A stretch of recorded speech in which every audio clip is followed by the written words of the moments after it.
Hello, hello! It's Tenchi time. Hello, my little simpletons. How's it going?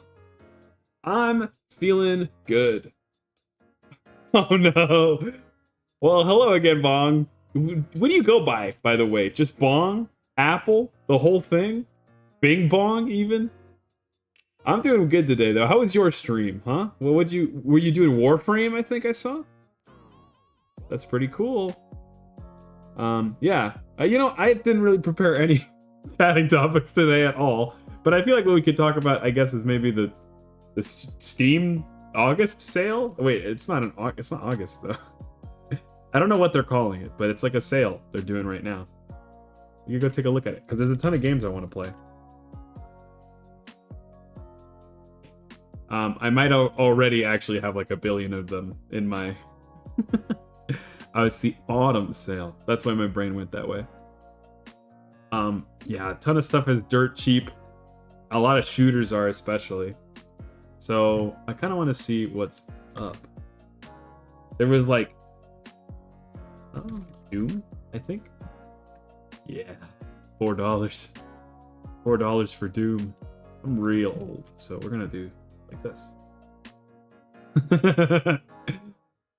Doom. It's so good. Have you played it? Do you like shooters? I have not played the original. I have played Eternal though, and man, did it rip.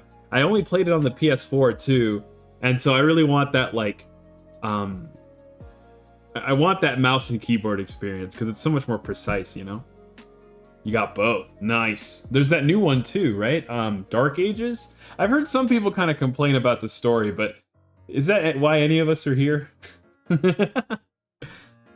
It's worth it. Yeah, I think I am probably gonna be getting these. They're already in my cart on my own Steam account. This one and Eternal. I want to replay Eternal. There was also, I was a little bummed to find out there's the Uncharted Legacy of Thieves collection, but this is just Uncharted 4 and Uncharted The Lost Legacy. Like I would get this pretty much just to play Lost Legacy, because that's like the only Uncharted game I haven't played, but I don't know. The Doom soundtrack is way better in the BFG division. Ooh. It's on Steam? Yeah, only 4 and Lost Legacy though. There's no Uncharted 1 through 3, which are, in my opinion, the best ones. Uncharted 2, hands down, is the best in the whole series. I don't even want to hear it if you have a different opinion. Uncharted is worth playing again if it took a minute to play. I think it is. I've replayed Uncharted 2 like 3 or, I don't know, like 10 times probably. You skipped it? You didn't play it? Any of the Uncharted games? They're worth going back to. Oh, you skipped 2? No! It can't be. It's so good. I think it just has like the most action, like the most insane set pieces, I guess. I won't spoil them because hopefully you'll get a chance to play them sometime, but oh, that opening, let me tell you. But yeah, I don't know, $20 for 2 games is okay, but like it's hard to beat $4 for Doom, to be honest. What else is there? I guess I kind of want to look for shooters. I don't want more RPGs. Although, Final Fantasy 16 we will eventually be playing. Does it even know what I mean when I type in 16 like that? It does.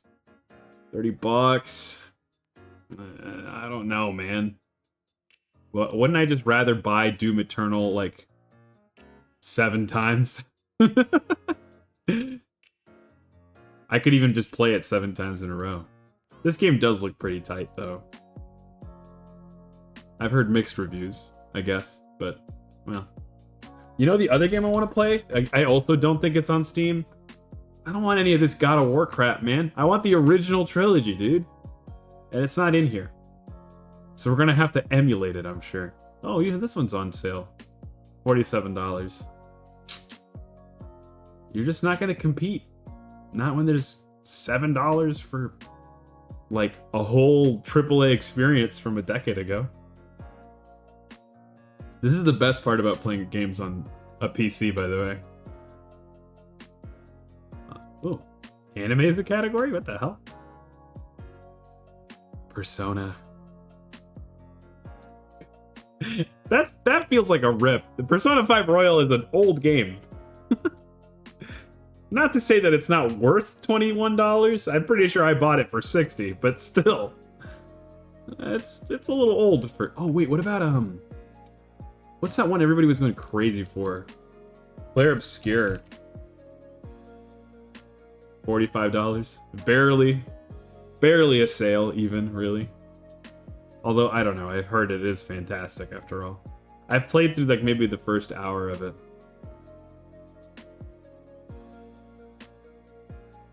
Yeah.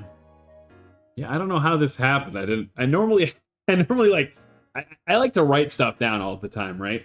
I keep, like, a little notebook with me, and a nice little pen.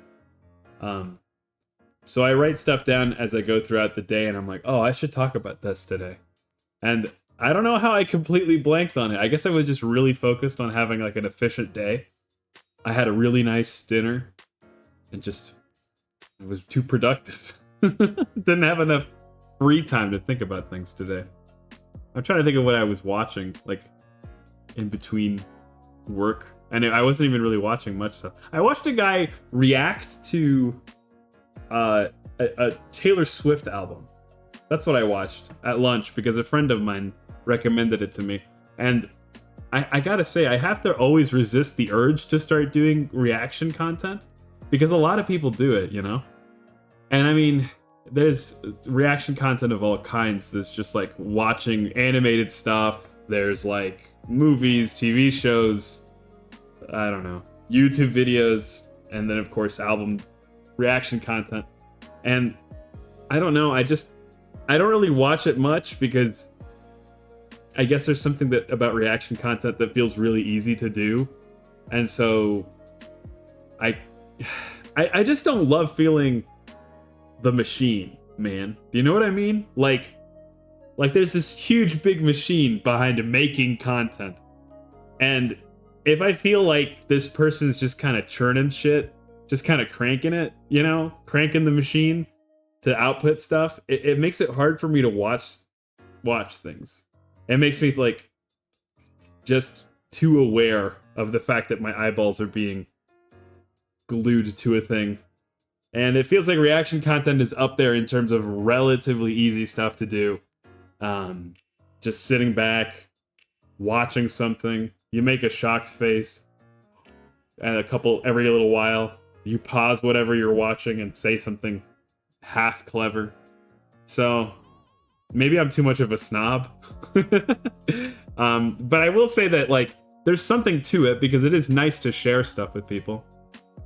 Hello, Turner Kid. How's it going? How's your day going?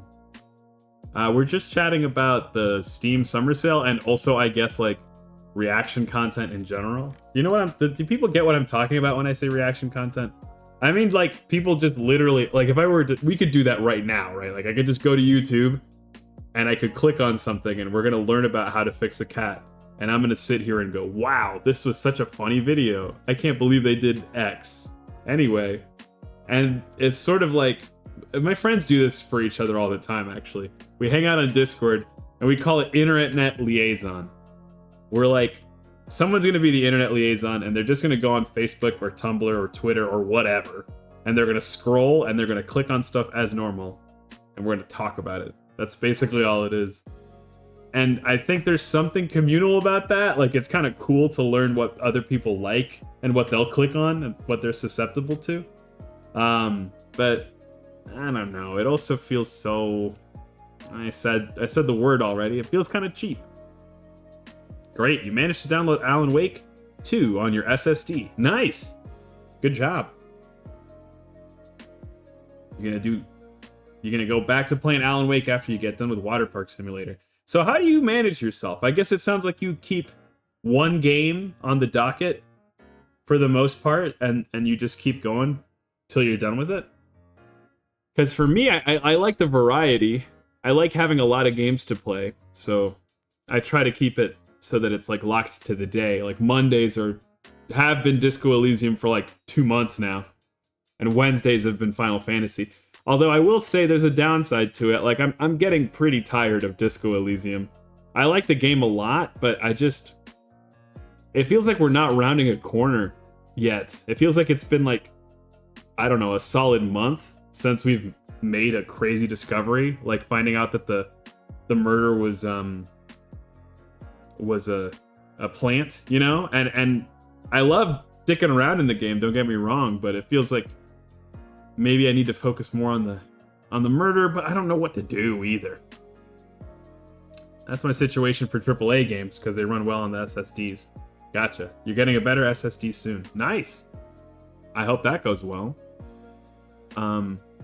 Yeah, I got an external drive that I have to manage as well. I guess it is also an SSD, but I haven't had any hiccups with it, I guess, really. I did have to, like, platform it in a certain way. Hello, Mezzopaggio. It's good to see you. I haven't been able to catch one of your streams, but I'm glad you were able to stop by. Disco can lead down some wild distraction rabbit holes in my experience. It's nuts. Yeah. It feels like for the last 3 streams, all we've done was, like, help those well-meaning crackheads to make a disco club. And it was cool, but it feels like it hasn't done enough. Like, I kind of thought that would somehow eventually lead back into the murder, but it hasn't yet.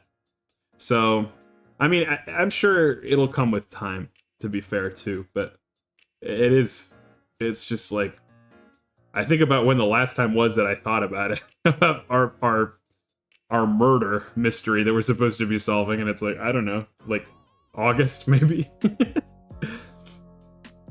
You love that bit? You spent a whole stream on it? Yeah, I mean, it's really cool. Especially all the stuff about the Pale. Like, the Pale is awesome. I wish there was more. But maybe there will be. Because I don't think I've talked to everybody about that Pale thing quite yet, either. Had your jaw drop. It is pretty rad. I had a sense that it might be that. Pretty much since you meet Tiago. But when I met Tiago, that's when I was like, jaw on the floor. I was like, this guy's a creep, but man, he's kind of awesome. What the hell? I've been thinking about marathoning all of the Final Fantasy games after I finish all the games I have in my backlog. Dude, what the hell? Marathoning every single Final Fantasy game, if you do it, even just the storylines, that's gonna take you like, what, like half a year? I mean, each of one of those games is like 20 hours at least. I've been on Final Fantasy 15 for, I think, like 2 months, too. But admittedly, this one has been a lot longer than 7 was, and that 10 was. 10 we were able to finish pretty much all on stream in a relatively reasonable amount of time. So yeah, I don't know what to expect with Disco. I am going to play it until we finish this first playthrough, at least. But I do feel like I'm losing some momentum. I'm not sure what I'll have to do. Thank you for the lurk, Co. Hello. Thanks for stopping by. Okay, fight. That's kind of a fun word, isn't it? I'm feeling I'm feeling fighty. Thanks for lurking, Turner Kid. Have a good one. I guess, one of the things I could do, I suppose, is start writing down all my questions. I normally try to do that when I play long RPGs, because then that, like, it kind of keeps me interested. I can go, oh, okay, we just learned this thing, and that helps me answer this question I've had for, like, I don't know, 7 hours in the game. Especially because most well-written games are gonna have you asking those questions. They'll be setting those up, and then they'll be answering them as well later. But I haven't done that. I guess I haven't had to. Like, the game's writing is just so good. It keeps you attached. I was a little disappointed too that Kim didn't really want to make a he didn't really want to make a new government together. I kind of thought he'd be gung-ho regardless of what you choose, but I was wrong. There's got to be an I somewhere in here, huh? Swirl. Well, that's not gonna work, is it?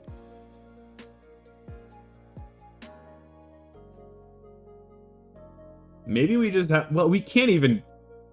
We didn't get the signatures we wanted either. So I'm not really sure what we're gonna do, to be honest. My last resort was to go get the signatures from Vivienne and the old lady. But the old lady doesn't want to give them up. So I think we're just gonna go back to kind of sniffing everything like a bloodhound. It's getting to the point where it's sort of like a point and click adventure, you know, just kind of clicking on anything that still moves to see if it'll yield some amount of progress. What about Pinto? That's a kind of bean. It doesn't really make much sense, and there's no T, but I want to do it anyway. Wow. What? What a bust. They've been on the mind, though. I've been cooking a lot with them. I should try to come up with, like, a nice meal. You know, I want to cook with ground beef sometime soon. Have you ever heard of this spaghetti called spaghetti all'assassina? It's like... It's, assassin spaghetti is what it translates to. And it's called that because the idea is that it's so spicy that it kills you. But it really isn't that spicy, of course. But the story goes that someone was making spaghetti and they... what was it? I think that they left the pot on too long or something once they had mixed the sauce and the pasta. And then it began to char, but it tasted delicious, so it became its own dish. The preparation is pretty unique. You have to... So you make like a simple tomato broth out of tomato passata or tomato paste in some boiling water. And you've got your raw spaghetti, uncooked, and you've also got a little bit of reserved tomato passata. Take your olive oil, you fry some garlic in it. I think most people do it whole because you cook it for so long that otherwise the garlic will probably burn. So you cook some whole garlic in the olive oil, maybe salt and pepper it. And also, if you're doing it authentically, I guess you add some peppers, like some chili peppers. I don't normally because I don't like it that spicy. I just do like red pepper flake. And then you like stir fry that together, and then you add the... I guess it kind of depends on how you want to do it first, but you should just add the spaghetti, like raw, into the olive oil.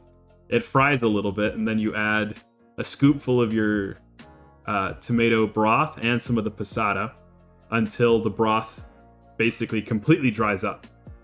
Yeah, I mean, maybe we could go look up a video of it. It's delicious, if you ask me. But I also really I love a crispy carb. I love a carb that's been fried. It's fried pasta. How could you not like it, you know? Compliments. Oh, freaking whatever. Here, we'll just wait. So, yeah, you keep adding ladlefuls of your tomato broth, little by little, until you're out of tomato broth. The sauce has basically been cooked into the spaghetti, and the spaghetti ends up with a wonderful char, and it's very toothsome. It's not quite crispy or crunchy. You see, now they're adding the broth, little by little. And it becomes like such an angry-looking red. Yeah, these bits, this is why you're cooking it, man. It's for these, like they're not quite crispy, but they're like firm little bits of pasta. And I like making them and then serving them with some like pan-fried meatballs. Yeah, that's the stuff right there. Ooh, fancy little presentation, huh? Oh, grate some Parmesan cheese over top. Yeah, that's the stuff right there. You know, you'd think that would inspire me at all. Minto. Everyone's favorite streamer. Dingy? Nah, it doesn't fit anyway. Although, Dingy does. There's no N, though. Bum, bum, bum, bum. Diner. Close, but no. Dines? What the heck? How about W-I-L?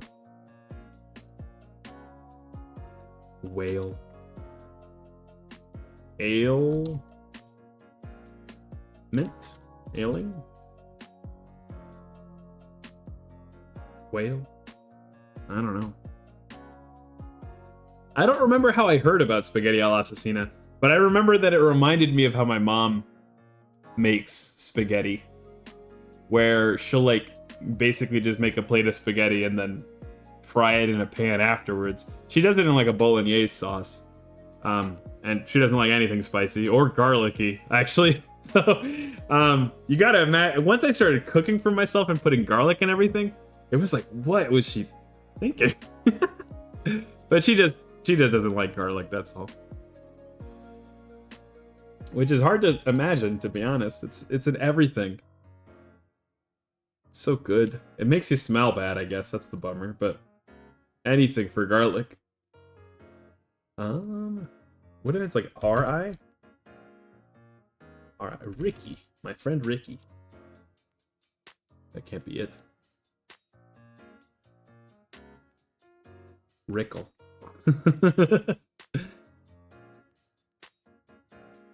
I wonder why, like, Rickle was right there, but he decided to call himself Pickle Rick. I wonder if he thought about that very hard. J.I.? Is it ever J.I.? Probably not, right? Licky. That's not really a word, I don't think. It's kind of like a Pokemon, like Licky Licky. Bleh.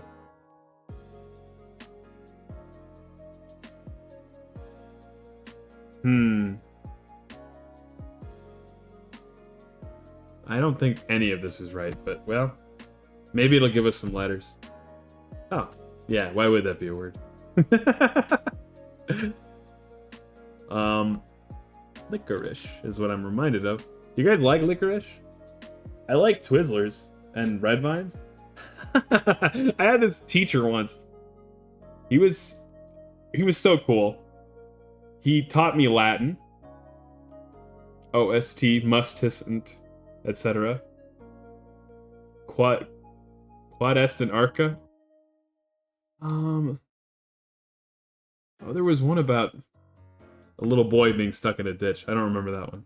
But anyway, so he taught me Latin, and this guy, he was just so odd. Why was I bringing him up? I don't remember.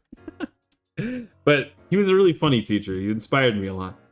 One of those people that could just make you learn through laughter. Just getting food. Ooh. I hope you're enjoying it. What about a wick? Well, wiki isn't really a word. Not like that, anyway. Wicked? Nope. It could be a candle wick. Ba-ba-bum.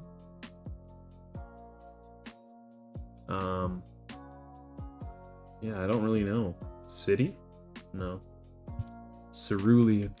Far too few words for that. Circus?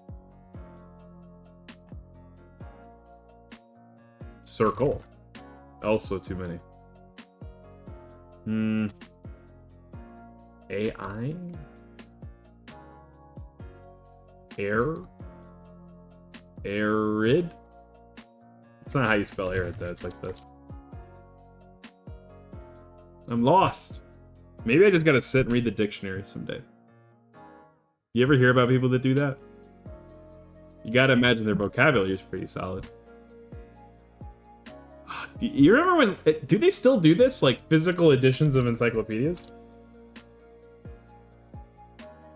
There's, like, no need anymore, right?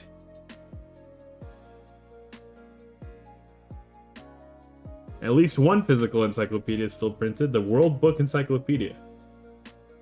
That's whack. They used to have... I remember...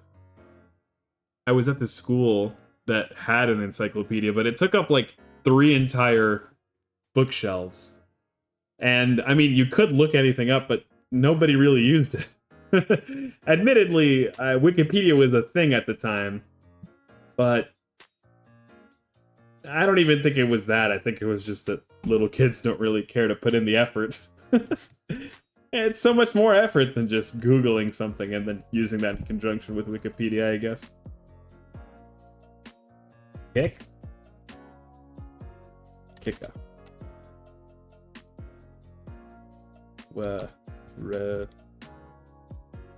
Rickley. Oh, come on! I can't even think of a word. Killer. Nope. Hills. Also no. Well, look, that's kind of close, isn't it?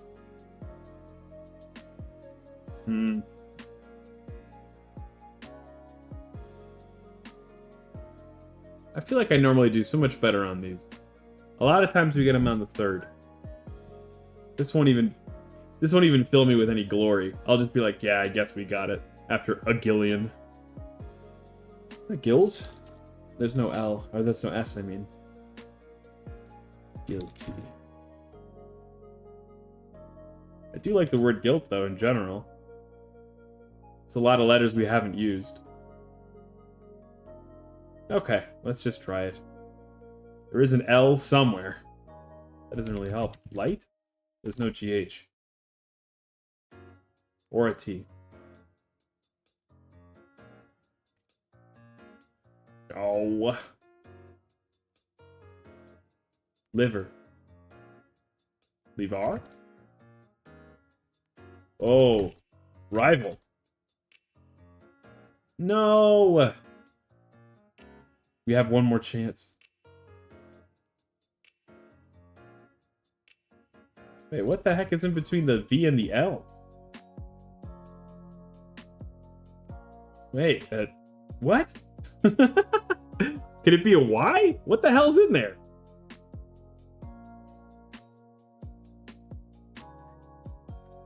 Civil. That's my best guess.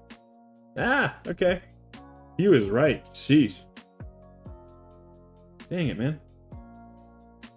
Perhaps we can redeem ourselves with my uncanny abilities of musical recognition. Oh, 2009. And by the way, I think I actually already got it. That sounds to me like Jet. That sounded to me like, Jet, am I going to be your girl? Or are you going to be my girl? Oh, I'm wrong. Never mind. That ain't Jet.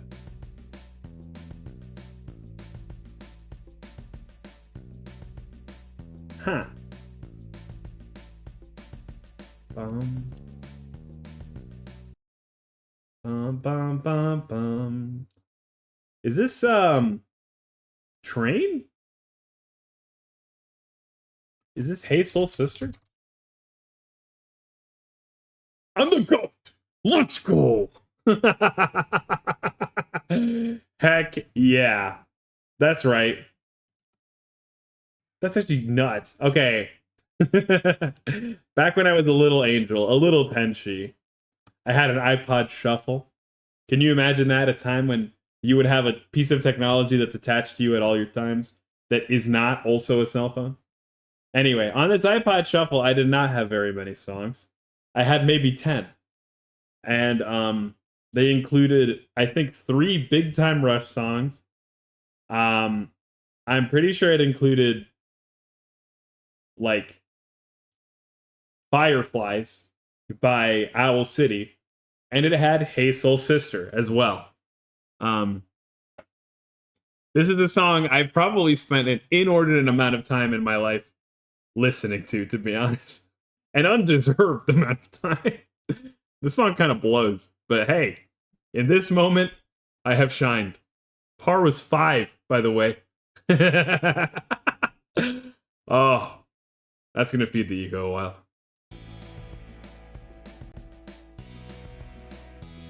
Yeah, I mean, if you don't listen to that song, I can see why this is tough. To me, the giveaway was the last couple seconds. The bum bum bum bum. Yeah, in the bass right there, the bum bum bum bum. That's right before the chorus starts, I think.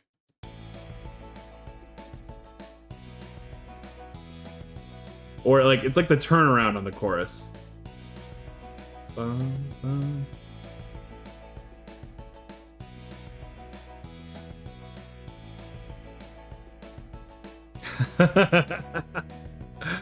They should give out cash prizes for this. Ain't that Mr. on the radio? Stereo, the way you move ain't fair, you know. Hey, soul sister, I don't wanna miss a single thing you do tonight. Wow. I'm just gonna continue to bask in this for a hot second. Yeah, yep. But I mean, once you hear that, it's pretty instant, I think. It was everywhere at the time.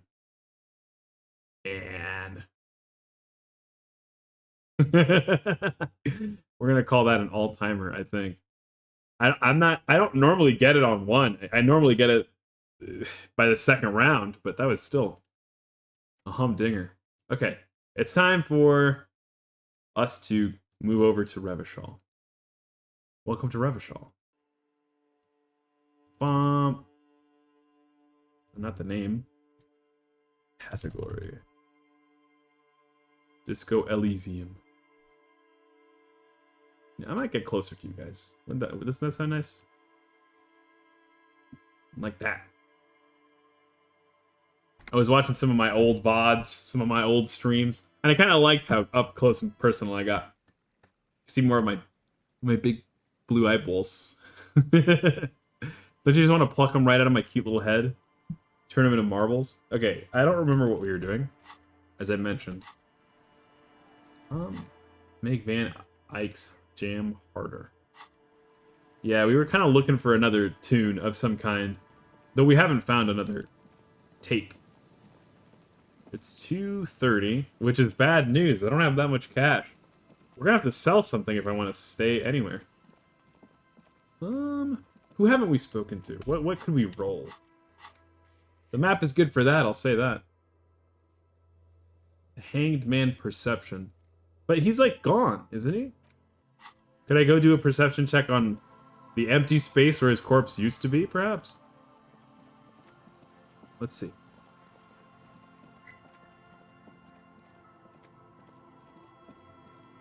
We're just gonna run down the list, to be honest. And perhaps one of them will inspire us. This way. Bum, bum, bum, bum, bum.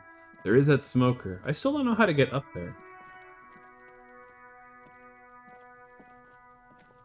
Here, perhaps? What do you see? Ah, well, that's the footprints. So then, I mean, where is... Didn't we put him away, right? Like, he's gone. So I don't... This is probably kind of a bug that it's here. A box of sunglasses.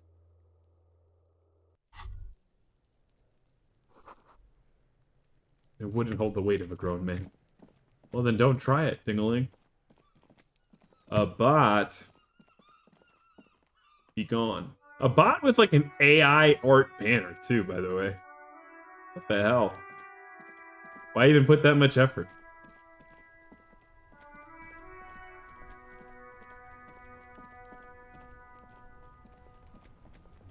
Man, we used to have a really bad bot problem in TF2. You couldn't get into any single server. Shit blew. I'm really glad that the TF2 community managed to survive that. But there was a tough, like, 3-year period there where you basically could only play on community servers because all of the Valve servers were just bunk. So the box of sunglasses was, like, here, right? The shine on these sunglasses lasts a lifetime, officer. Oh. I need to conceptualize, though. Give me clothing that conceptualizes. Nope. Conception. Visual calculus. Rhetoric. Ooh, there we go.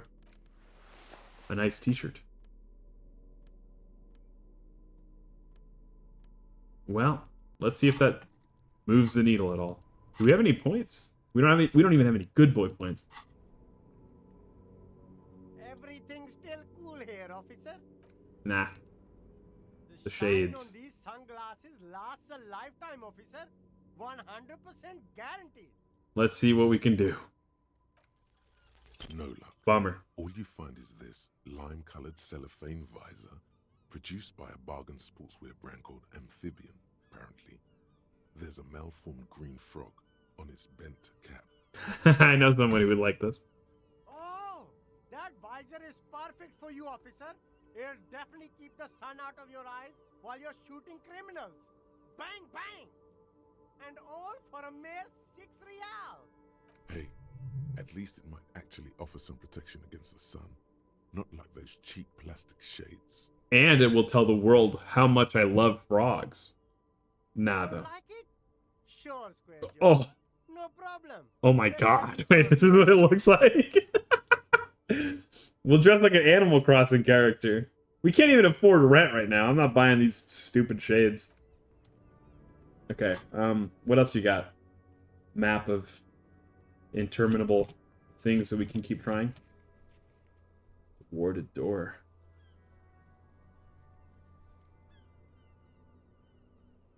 There's a white envelope somewhere over there. I don't remember what that roll is about.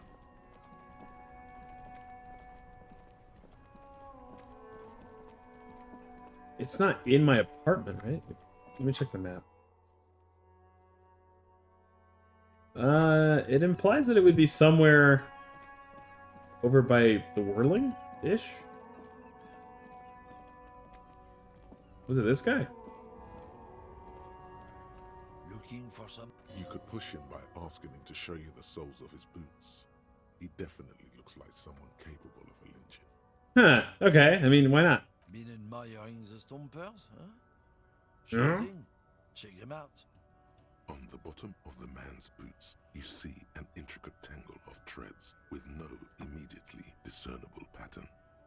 The wind howls over the bay of Rivershaw, a cascade of cold air flowing through the tangled city streets. Huh. Is that a map of Revachol? It sure is. Where'd you get boots like that? Custom made. Cost me a pretty penny. But, why? For when the invasion comes, the last thing they'll see before the lights go out is illustrious Revachol. It doesn't look like the lieutenant cares. He just makes a little note. You do understand you're stomping on Revachol every day, don't you? No, it's not like that. You don't get it. It's when I kick them, you know? Oh, fuck it. It's too complex for you. Okay. Well, I guess we got some experience. White... That wasn't the white envelope anyway. Wait, why does clicking on it do that? Are these ones that are just locked out forever now? What is with this? Weird. I guess we'll keep looking for that white envelope. Wherever it may be. Was it in here, perhaps?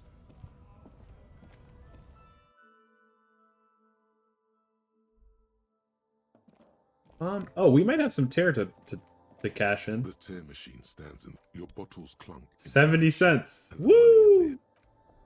Yeah, we're boned for now. There's nothing in here. Was it maybe in Renee's quarters? I seem to remember not feeling like we should poke around in there, but when in, I guess, desperate times, right?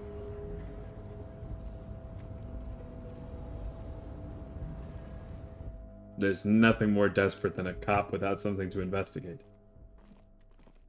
The file cabinet stacked the drawers. Oh, whoops. The file cabinets. Remember, Leo, Everart's shoes, special whirling borscht, water Everart's plants, sweep office floor, more banners, all items on the list, hundreds of, and the same material. You already went through all of the drawers. Okay, never mind. I thought maybe the white envelope was in there, but it seems not. I suppose we could dick around and try to call someone, but I don't know who we would even call. We're the cops. We can't even really crank call ourselves.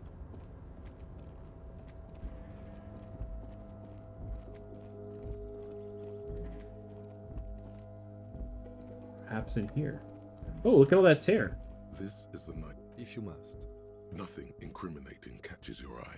Oh, yes. There was a picture that we didn't feel like taking, but maybe I will. It's a black and white photo of a young couple out in a street fair.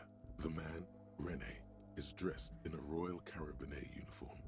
The girl is young and very pretty. She is smiling playfully at the camera. Rene looks like he's about to smile. This photo must be tied to some good memories. Maybe we can bring that back and talk to him about it. Why did you take that picture of René? I'm gonna ask him about it. You're really interested in that old soldier. Not sure I understand your fascination, but sure. As long as it doesn't take up a whole lot of time. Kim, we built a whole nightclub. All in service of this investigation. So, I assure you, this won't take that much time. Give me them bottles. I'm not going homeless tonight. Yippee! 30 cents.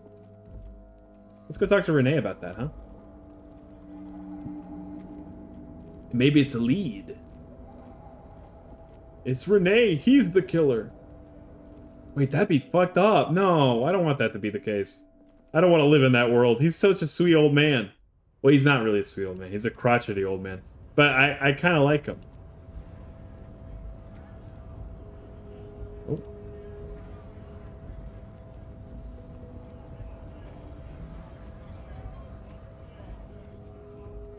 I think at that age you deserve to be a little crotchety. You've gone through a lot. You don't have to be crotchety. Renee, I have a picture of you and your sweet little piece. The purity of snow always reminds me of the purity of a man's soul, if he's got principles. Okay, well, so that didn't really work. Maybe I gotta go look at the picture first? No, I can't interact with it. Oh, wait, we have a white envelope. Is this the envelope that's gotta be signed? You take the legal documents out of the envelope, a 12 to 40 month construction period, and the zoning plan in the addendum. Oh. Underneath all this, Lillian's signature and an empty line waiting for a signee. Kim, what do you think of this? I'm no property lawyer, but it looks fine. I like the print size. They're not selling or leasing anything. It's not a perfect solution, but... Okay. Well, let me put my thinking cap on. My logic cap. Okay, anything reducing my logic? No? Okay. My literal thinking cap. Awesome. It makes me look like a dipshit, but it does help me think.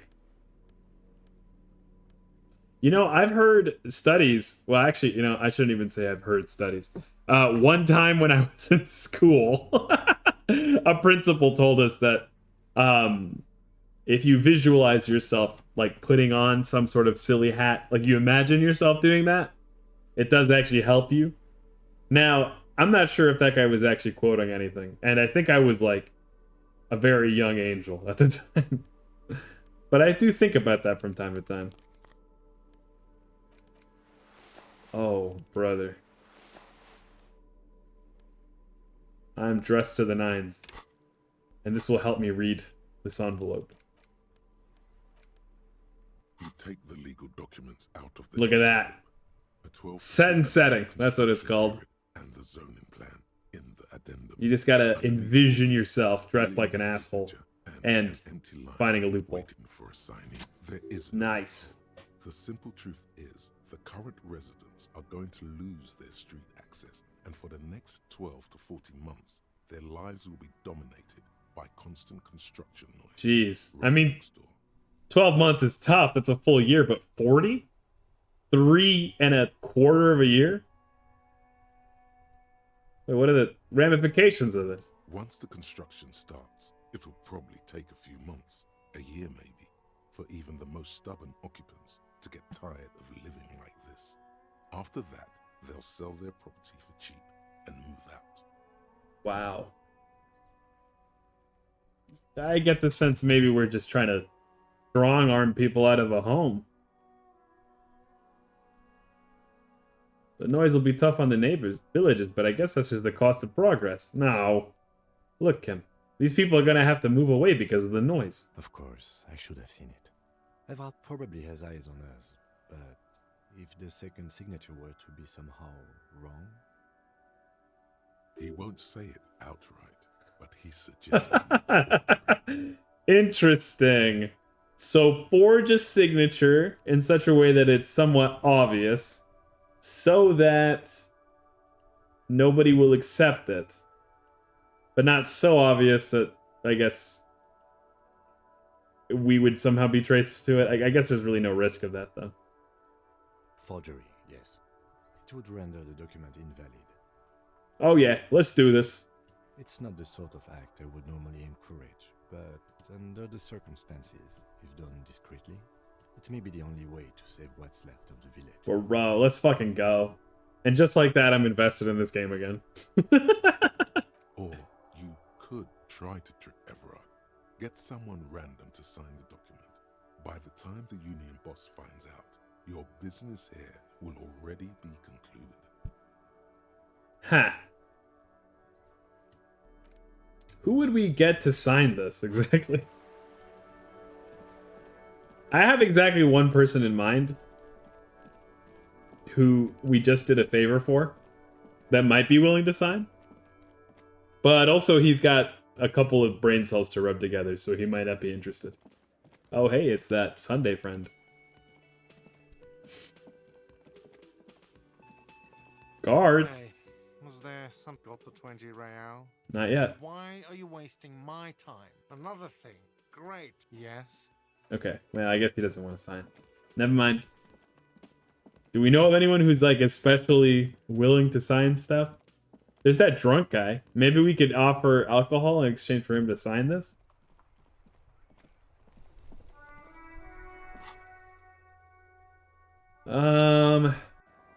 There's also that doctor. She probably feels like she owes us, to be honest. We really helped her out. Drunkards. Where are you, drunkards? Hey, man. I got a blank piece of paper for you to sign. Tequila sunset. Incredible. I mean, truly just a stupid idea, but it could work. Let's see, so... we only get one shot at trying to sign this Take thing? the legal documents out of the envelope. A 12 to 40 month construction period and the zoning plan. Okay, but we can't do it here because we could be watched. So we'd have to do it somewhere discreet, I guess? I doubt any of the kids are on Everard's payroll, right? Like, what happens if we go to the church? That's basically our frickin' place, man. We turned this thing into a disco club, my man. Our power is strongest here.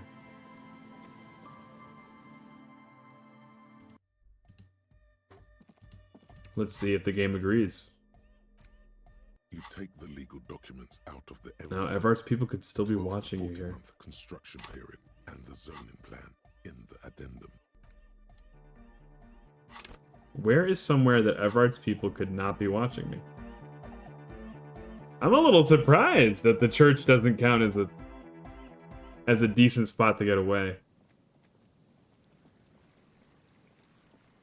I have another idea. There is another location that's been completely emptied of people. Oh, it was in here.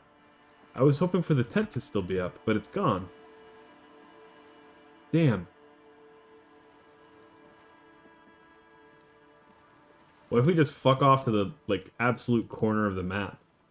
Is there any chance of that maybe working? You know, the funny thing is that I really thought that the church would work. But I guess maybe one of them kids is working for Everard secretly. So it can only be Kim and I. This way? Nah. I mean, there's not like any obvious place that the game has been like, Everett can't see anything here, right? You have to go out into the pale, you know? I wonder if Joyce would be willing to sign it. Nah, probably not, because that would embroil her unnecessarily.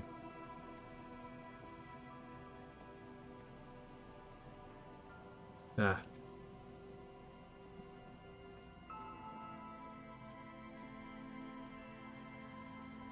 I'm thinking just like that way fuck off northwestern corner of the map over here. By the lighthouse. The other thing I was thinking of too was there is like a dingy little like room that we couldn't open. That's out here. That would be enclosed too, and we'd be the only people there. I mean, like, what about here? Like, I mean, we're kind of in the middle of nowhere. You take the legal documents out Nope. of the envelope. A 12 to 40 month. Damn. Was it further north?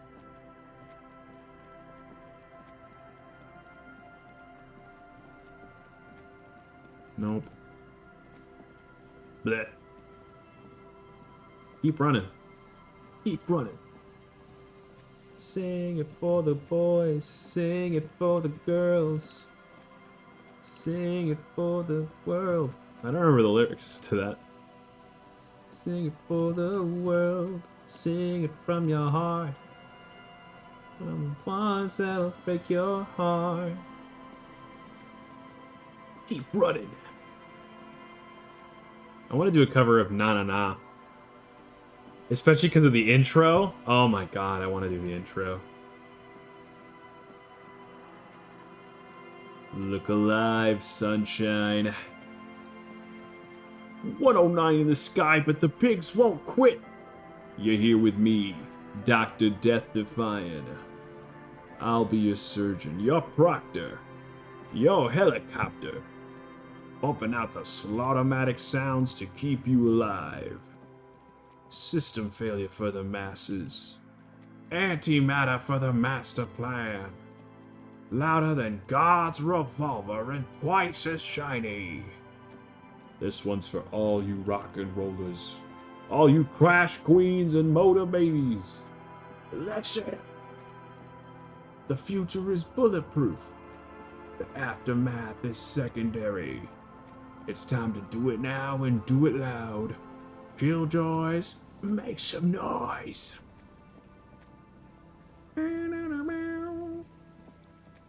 Song rips.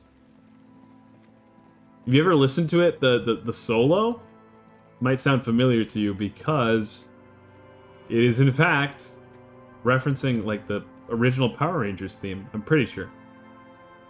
Well, she probably doesn't work for Everett, right? Let's see. You take the legal documents out of the envelope. You're back. What lore did you miss? Period and the zone Well, plan. so we stole a photo.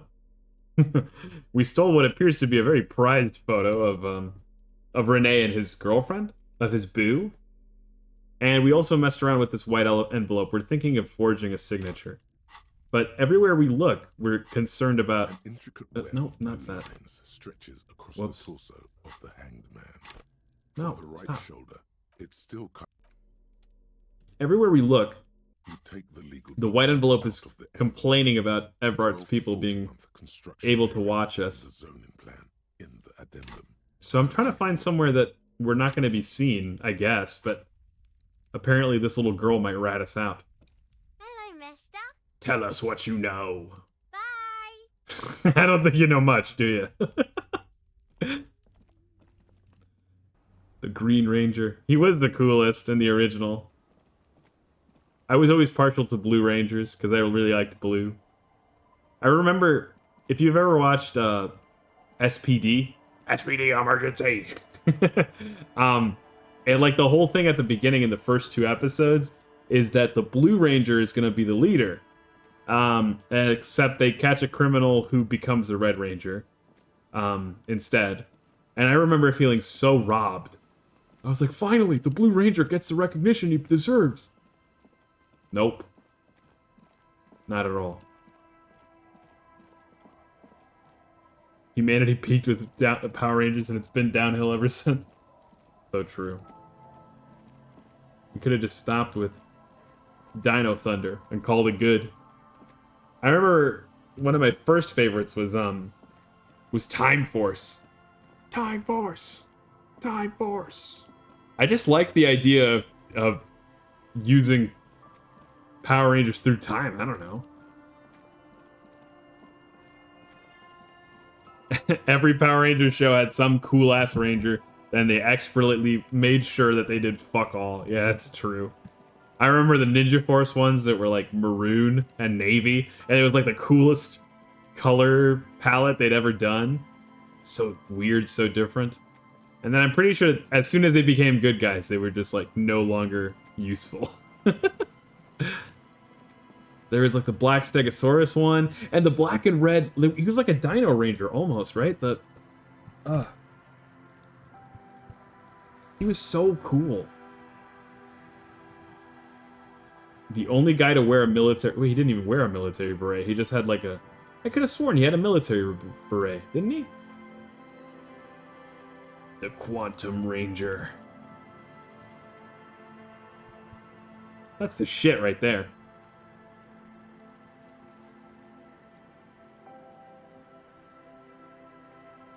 Eric.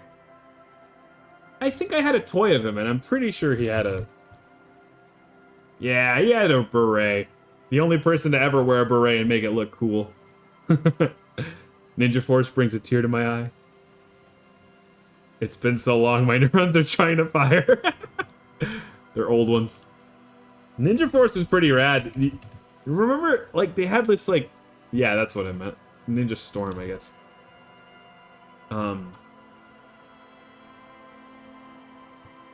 They had this, like, bizarre motocross, like, extreme theme. Was it the McDonald's one? Wait, what do you mean by that? Like, the McDonald's toy?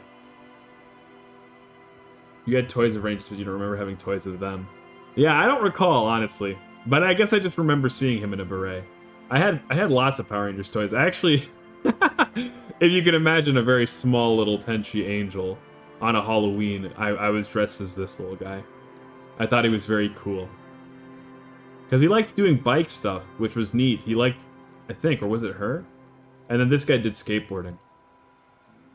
Oh no, she surfed. That was her thing. I feel unk. No. Unk status? No. Not all this Power Ranger stuff. Yeah, man, have you seen any of the newer stuff? It's so different. I think it's really just the quality of the camera is better, right? Like, what did the Power Rangers look like in 2025? Power Rangers Star Force? What the hell? Is this a movie? It looks like a movie poster. Dude, they look like villains. This does not look like a superhero. This is way too pointy. You know, I would like this helmet design if they didn't have this, like, what I assume is either a lion or an eagle. Hey, wait, what the hell? The dog man, he's back! You feel like a boomer saying that. I kind of get that, yeah. Anytime I turn my nose up against something that's young, I'm like, I can feel my bones creak. But also, like, how are you going to force yourself to like something that's just like, I don't know. This isn't aimed for... This is aimed at kids, you know? We had our nostalgia run, and now it's over. I think the last one that I was, like, really into at all was Mystic Force. They had the cool little capes and wands. I didn't really like any of their faces. Which I guess was important to me. SPD and you tapped out? Oh, no. RPD? Do you mean RPM? I remember that one. This one was like a post-apocalyptic one, which was crazy. I've got a friend who is just crazy about Power Rangers, so at least once every 2 or 3 years, he and I will go onto YouTube. We'll throw on every single Power Rangers opening, and we just like watch it back front to back, pausing and talking about what we remembered about the show, which admittedly isn't much. I remember what I really liked about them was the Zord toys too, like the Wild Force Zord. I remember having that. Yes, with the shark arm and the panther launcher thing. It comes with a sword and a shield, so it looks like this person is missing the sword. Yeah, and it had like a little launcher panther head. This shit was awesome. I also had like a Phoenix sword, like... This was like the coolest action figure ever. Because it could like transform into... I guess I've done several Phoenix swords, huh? My model. What the heck?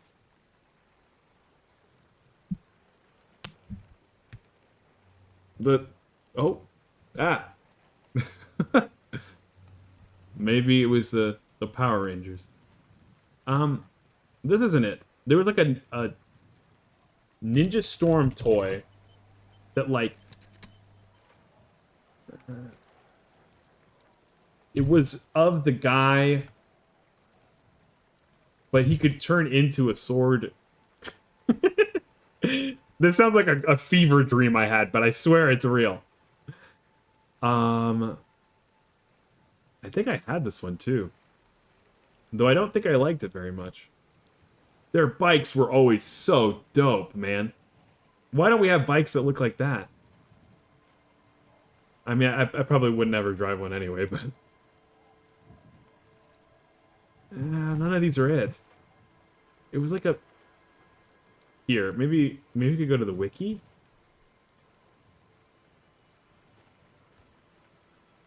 Is there like a Wikipedia specifically for the toys?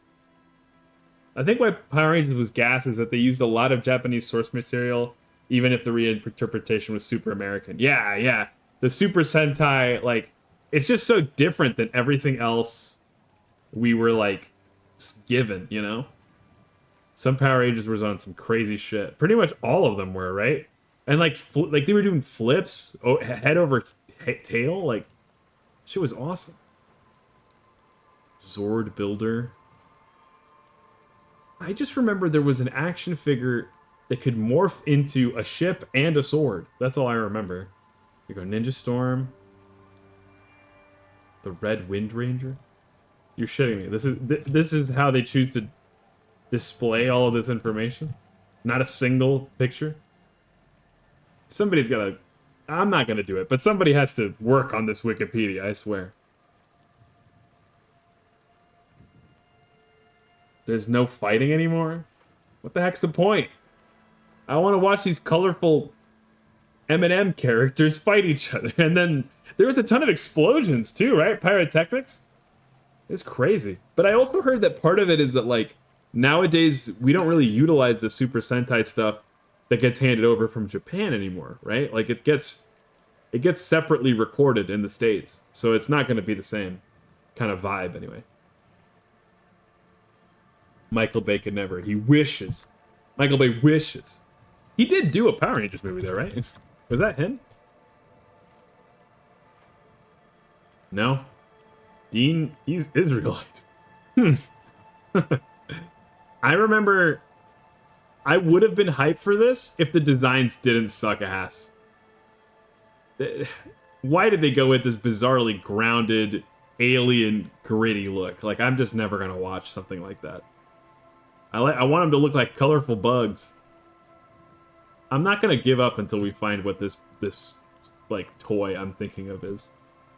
Power Rangers Red Ranger toy transforms into sword. How's that? Oh, I'm probably confusing it for the TMNT movie. Yeah, you're probably right.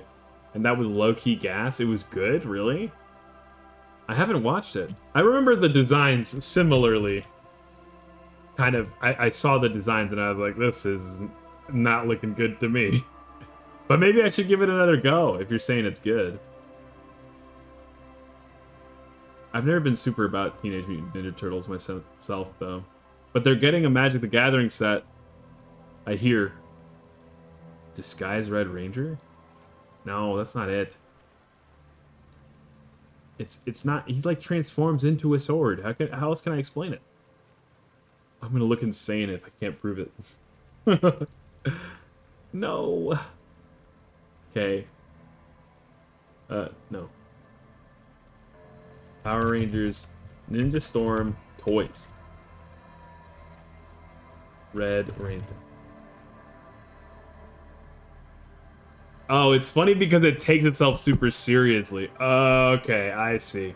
So we're kicking back with the friends, cracking open a cold one and taking the piss out of it. I get it now.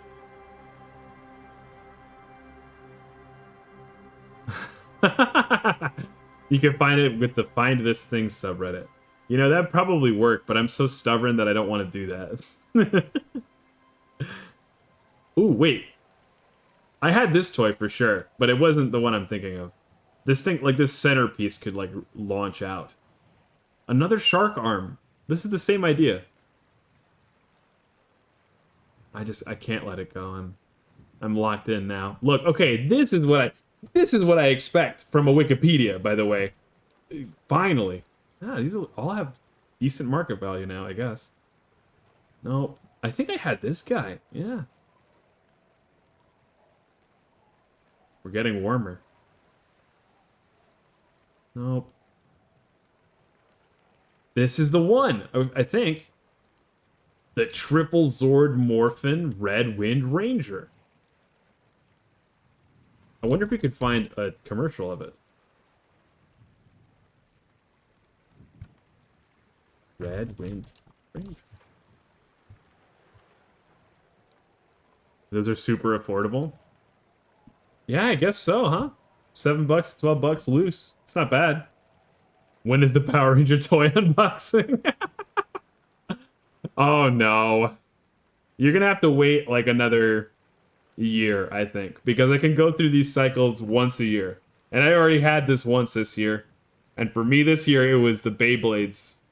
I went back and I bought a bunch of the Beyblade X's. Direct from Japan, too, by the way. If you've not seen them, they're pretty rad. Maybe I should do like a Beyblade review at some point. Get like a hand cam, show off all my Beyblades. $7 toys in the big 25 is crazy. That's true, actually, huh? But like nobody wants these 22-year-old. These toys can drink. No. That's not it though. This isn't. It's the Triple Zord Morphin, man. Where is it? Well, okay. Maybe we can try to look it up elsewhere. So, I mean, what was cool about this Ranger, though, is that you could, like, turn him into a sword. Yeah, here he... Yeah. So he was real goofy. Like, he had, like, dragon wings. He was so intricate and weird. I didn't really think that's what he was supposed to stand like, but I guess that's how you can stand him. None of these pictures are showing him as the sword, though. Yeah, like, you would clip together the legs, and then the arms would be like a tiny little hilt, and he's like a sword. I don't know if that was on purpose now that I think about it, but that's how it worked in my head. Wow. What a trip down memory lane. I used to have the Beyblade of the main villain, and for some reason it was huge and got banned. And it would dead-ass break other Beyblades. Dude, I heard about this. When I was, like, doing my Beyblade, like, binge, or, like, I guess deep dive, I heard about this Beyblade, because I watched a video of, like, top 10 banned Beyblades. And it was, like, it was banned because it was super heavy. It had way more mass than any other of the Beyblades, so it would, like, just obliterate everything else. It ruined the meta, which is funny to me, because there is tournaments. There are tournaments for this. I can't imagine how they go. There's this YouTube channel I like to watch because I play card games, and they talk about like the meta of card games. And on April Fool's this year, or maybe it was last year, they were talking about how there's this great new game. It's Beyblade, and like there really is this like rock paper scissors system that's a lot like aggro control mid range in card games. And I was like, oh my gosh, they're reviewing it. They're really reviewing it. They think it's cool. And then I realized the date, April 1st. Oh, why would I ever believe this? They really had me going. Let's find somewhere else. I mean, there's got to be somewhere we can hide that no one's gonna notice us, like, doing our evil deeds. It's fair it was banned because it was so heavy. If you chucked it at somebody, would for sure kill them. You know, that's actually part of why I got back into Beyblade, though, is because Beyblade X, the newest one, it's all metal, or it's not all metal, but the like blade is metal again, so they're loud, which is what I liked about them. Okay, surely there's no one here that would stop us from signing the paper, I think. Intricate web. No, wrong one. You take the legal documents out. What do you mean Everart's people could be watching us here? 40-month construction period. How? And the zoning plan in the...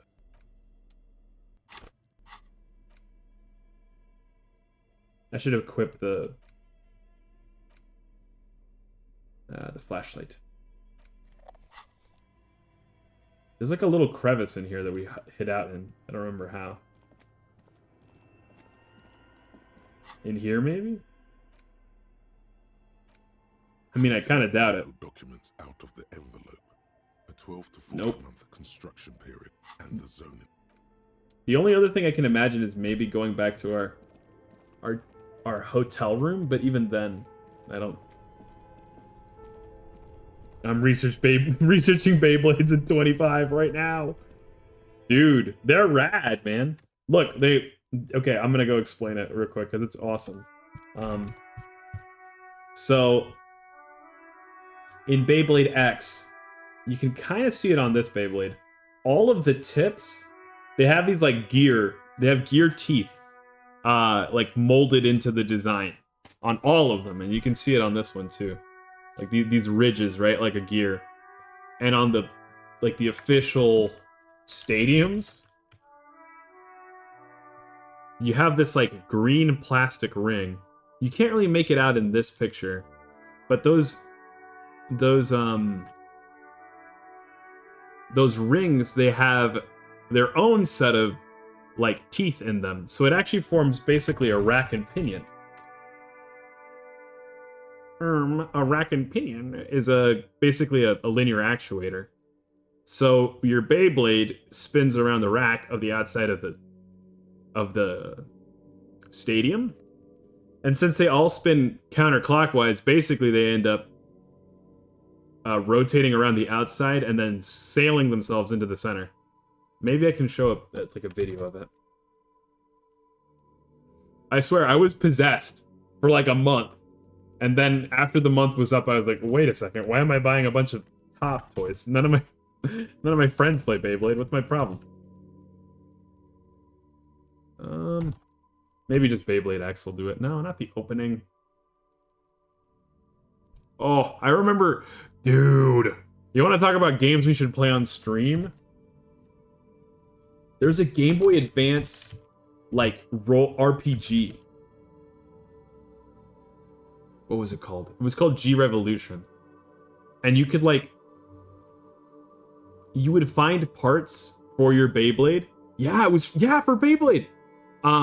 You would find parts for your Beyblade that would make it like attack faster or jump and stuff and lock in. And basically the whole game was having these like battles between Beyblades, and you'd have like, you know, your stats that you're trying to match up against the other person. And the overworld, though, I mean, this was the style. It was very like, just kind of like a Earthbound Pokemon kind of thing.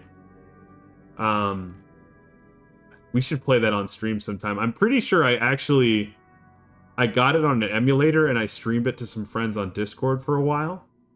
I don't recall how it went, but there is something a little awkward because, I mean, it's an action game on a Game Boy, which is sort of a surprise. But on top of that, like, timing is really important, which means that the emulator's delay and lag is a little bit of a pain in the neck. But it is pretty cool.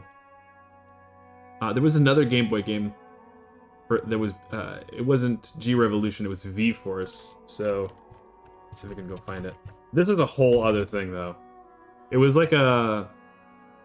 It was kind of like a Super Monkey Ball, except that you're a Beyblade. And you're like exploring this isometric arena trying to get to the end. There are other Beyblades you can bump into, but it's not really like about battling so much as it is about puzzling and exploring. Streaming DS games is hella gas. It's true. I've actually been slowly streaming Kingdom Hearts. Kingdom Hearts... It's a bad one. Recoded. We only do it like once a month. I play it more off stream than I do on, but there's just a lot of nostalgia in these old games. It's fun to watch. And also, like, nobody is out there streaming Kingdom Hearts Recoded. I guarantee you, no one is streaming Beyblade G Revolution for the Game Boy Advance. 40%. Nobody really liked it. Wow, what a detailed little walkthrough. It's overall pretty bad. I love dueling my brothers and always winning because my shiny medal was like 10 pounds. That's the shit. That's why we Beyblade. Okay, so... The Motor Bay Stadium, that looks kind of cool, but that's not what I'm really thinking of. Here we go. This is when it had just dropped, I think. Or maybe...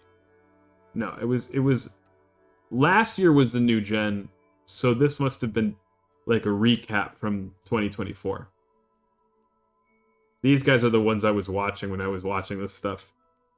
Oh, there was one Beyblade that got away. It has a shark on it, and I really want it. But maybe one day. Okay, let's see if we can see it in the... Oh, it doesn't have to be that big. Like this. Ooh, I think it did it right there. It was in this fight. Yeah, so I'm gonna try to slow it down. Let's see. Up. You're gonna, if you follow the red one, you'll see that the red one like latches onto the teeth of the side of it, like right when it first touches it. I think. Right there, yeah. So then it's able to glide itself along the edge of the stadium. And this happens a lot in the games. It's a neat design. I mean, you got to imagine from a mechanical design perspective, it's difficult to innovate on spinning tops. How do you make these interesting? And I think they came up with a pretty clever way to do it. Anyway, you should go check these guys out if you want to watch just Beyblades crashing into each other. Or recommendations on which Beyblades to buy. But for now, what was I doing? I'm going to put away this light, I think, is what I'm doing. I still got to figure out what the heck... Where we can, sign this thing that nobody's going to watch.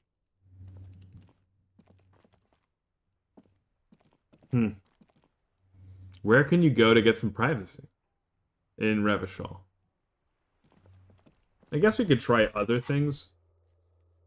Yeah, I probably spent enough time. I say we just pay the drunks to sign their signatures instead. It's just got to be enough to fool Everett, right?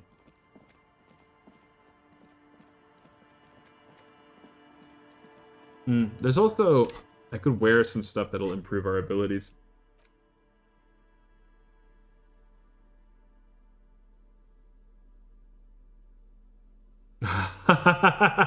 You know, when I bought those Beyblades, I actually brought them to a bar once. And it was pretty cool. Except that they fly everywhere. And as it turns out in a bar, most people are holding on to some kind of drink in something made of glass. So that doesn't end up being all that good all the time, huh? It's not a... It's some simple addition. And it doesn't add up too well. Plus people are drunk. And nobody cares about what happens to your Beyblade. Nobody cares if it was a $10 little toy. Nah, none of these improve our... We're looking to improve our interfacing. And unfortunately, none of these do.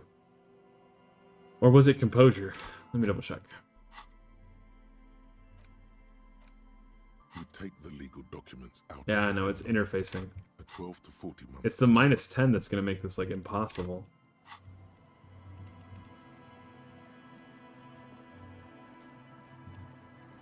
Let's go talk to the drunks, I guess.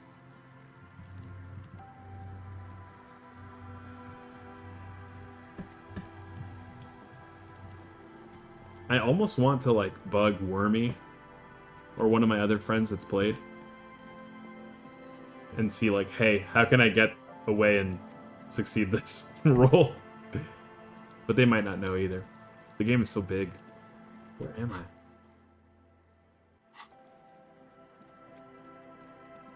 Ah, they're over here. So many games to stream, so little time. And half of them are RPGs, so they take forever to finish. Hey, man. Tequila Sunset. Could you and your pals sign this document? What's it about? I'll let my hand address the situation. Maybe you've heard. I used to be a very successful businessman. Oh, yeah, we heard. I've signed more than a few lease forms or whatever the fuck they were. Anyone's got a pen, the pro's gonna do it. I do have the stupid green ape pen. Here we go. All right.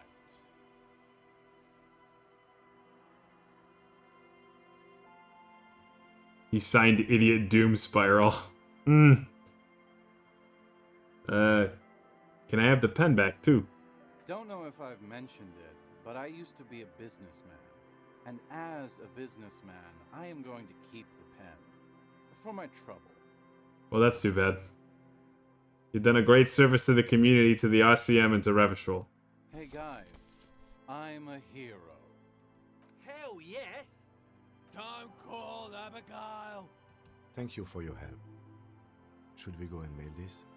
I think I saw a mailbox on the plaza. Let's do it. We're shipping this thing out, and then maybe we can talk to Everett. If bars had Beyblade arenas, humanity would have been 2070. It's so true. You wouldn't need violence anymore. You could just get all your frustrations out with Beyblade. All of your differences. You know, it's just chosen in the arena. Hey man, that was my parking spot. Yeah?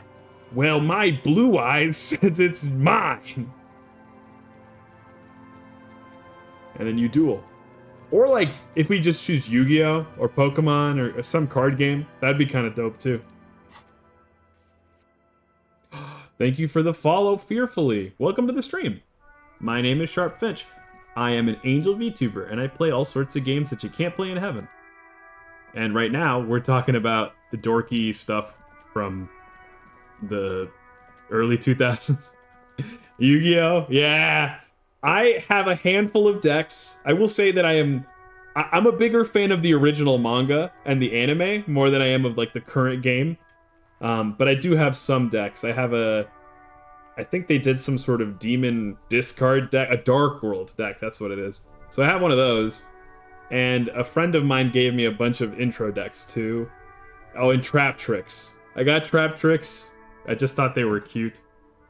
You spilled your beer and ruined all of your Yu-Gi-Oh cards? Not right now, right? I hope. Just like this happened to you once. That sucks, dude.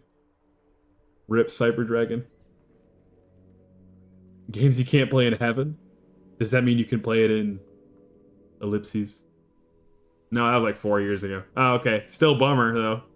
Dude, oh my god. Okay, this is one of my favorite stories. All right, so I was hanging out at this bar, right, with some friends of mine. It was like a get together because we hadn't we had been. I was wrapping up Angel College in the middle of COVID, you know? So we didn't really get to celebrate ending Angel College together. So we got together several years down the line at the same old bar that we always went to. And we were just trading stories, right? And one of us brings up Yu-Gi-Oh! And we start talking about Yu-Gi-Oh! And my roommate, well, he wasn't my roommate at the time, but an old friend of mine that was once my roommate, he starts talking about how he's got his prized Blue Eyes White Dragon in his wallet, and he always keeps it. So he takes it out and he starts passing it around while he's talking about how he got the blue eyes and like how it's his lucky blue eyes. And then one of our friends right next to him, she's like reading it over and she goes, Buell eyes. And we're all like, what? It says, and she's like, she points at the card and she says, it says Buell eyes right there. And we check it and sure enough, it was a typo card. And then we were like, oh, buddy, this is probably a fake, man. And he goes, no, it can't be. No, it's gotta be Blue Eyes. And we're like, dude. And it's sort of a legendary. I wonder what happens if I look this up. Blue Eyes White Dragon, like misspelled. Like, will that even result in anything? No, it was fake as hell. If it's not fake, it's worth a fuck ton. Oh yeah, 100%. But no, it was definitely, he had to know. I know, right? But he's one of those guys who like, he kind of likes to make a story out of things, you know? So I wouldn't be surprised. I guess the other thing too, though, is that he did have dyslexia. So maybe it was just the dyslexia. Oh no. Oh gosh. But yeah, Yu-Gi-Oh! A lot of my friends are really into it. I really like the oh my gosh, I have a playmat of the Dragon Maids, actually. Let me go look them up. I haven't used it in a while, but I just think they're so cute. I think it was this one. Yeah, look at them all. Having a good time. I would love to get a deck of them, but I don't play enough to like justify getting more than a couple decks. And let me tell you, this game is complicated. I really like Magic the Gathering, which is like, I don't know, the king of the complicated card games, but I see Yu-Gi-Oh! Cards and my eyes start to glaze over. But I have played a little bit of Yu-Gi-Oh! Like Master Duel. That's a lot easier. I need the Gooner deck mat. It gets goonier than this. I feel like this is relatively tame. They've got like Dark Magician Girl. Oh my gosh. Whenever I see anything with Dark Magician Girl, I go nuts. She's so cute. Yeah, there you go. There's yours. Good God. Just even the way she's holding this staff. Come on. Well, you know what? It's good. With the internet, every freak is catered to, including everyone here. We definitely can't have those in heaven. What was I gonna do? I was gonna throw an envelope into a mailbox. That's what I was gonna do. Yeah, I really like Dark Magician Girl. The yellow mailbox greets you with its graffito and bullet holes in the front. Let's drop this in here. You drop the white envelope in the darkness. It lands with a soft thud on what sounds like a couple of letters. About a week's worth of mail as collected in there. They'll empty this very soon. Dark Magician merch is so goonery. It's true. That's such a funny word, goonery. Probably did the right thing. You can't trust that slut Everard. You know he's going to play you somehow. Totally true. Let's go back to Everard. If we don't mention anything to him, he won't know before it's too late. Good going there, Kim.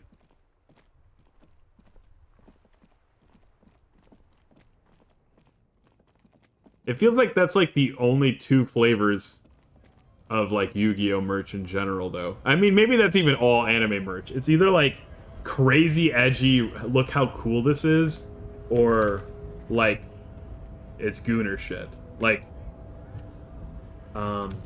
my friend Pyro, he got a playmat for the Blue Eyes, and it's like a duel in between Kaiba and Yugi.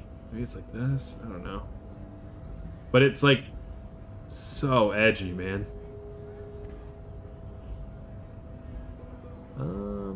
Seto Kaiba, maybe?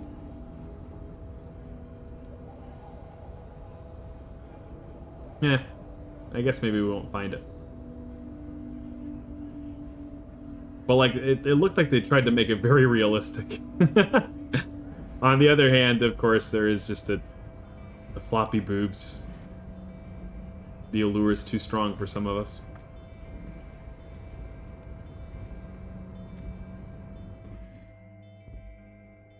I don't know, though. I don't really like buying that stuff. Mostly because I feel like it's... When you play card games, like, you have no idea if you're going to sit across from, like, a teenager or a 40-year-old or a 20-year-old, you know? And I also think that it gives off a very specific kind of energy.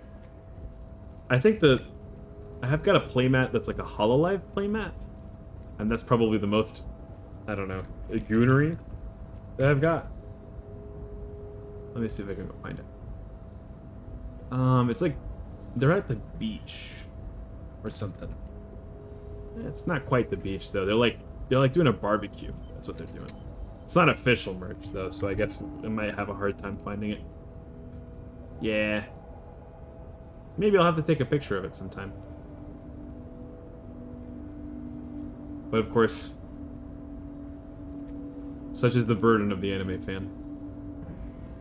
Hololive playmat is crazy. Well, Rip Gargura. So true. Oh, my Kamiyoshi. May she rest in peace.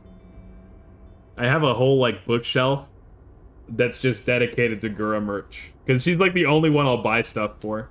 Mostly. So I've got, like... I've got the... I had to get one from, like, round 1.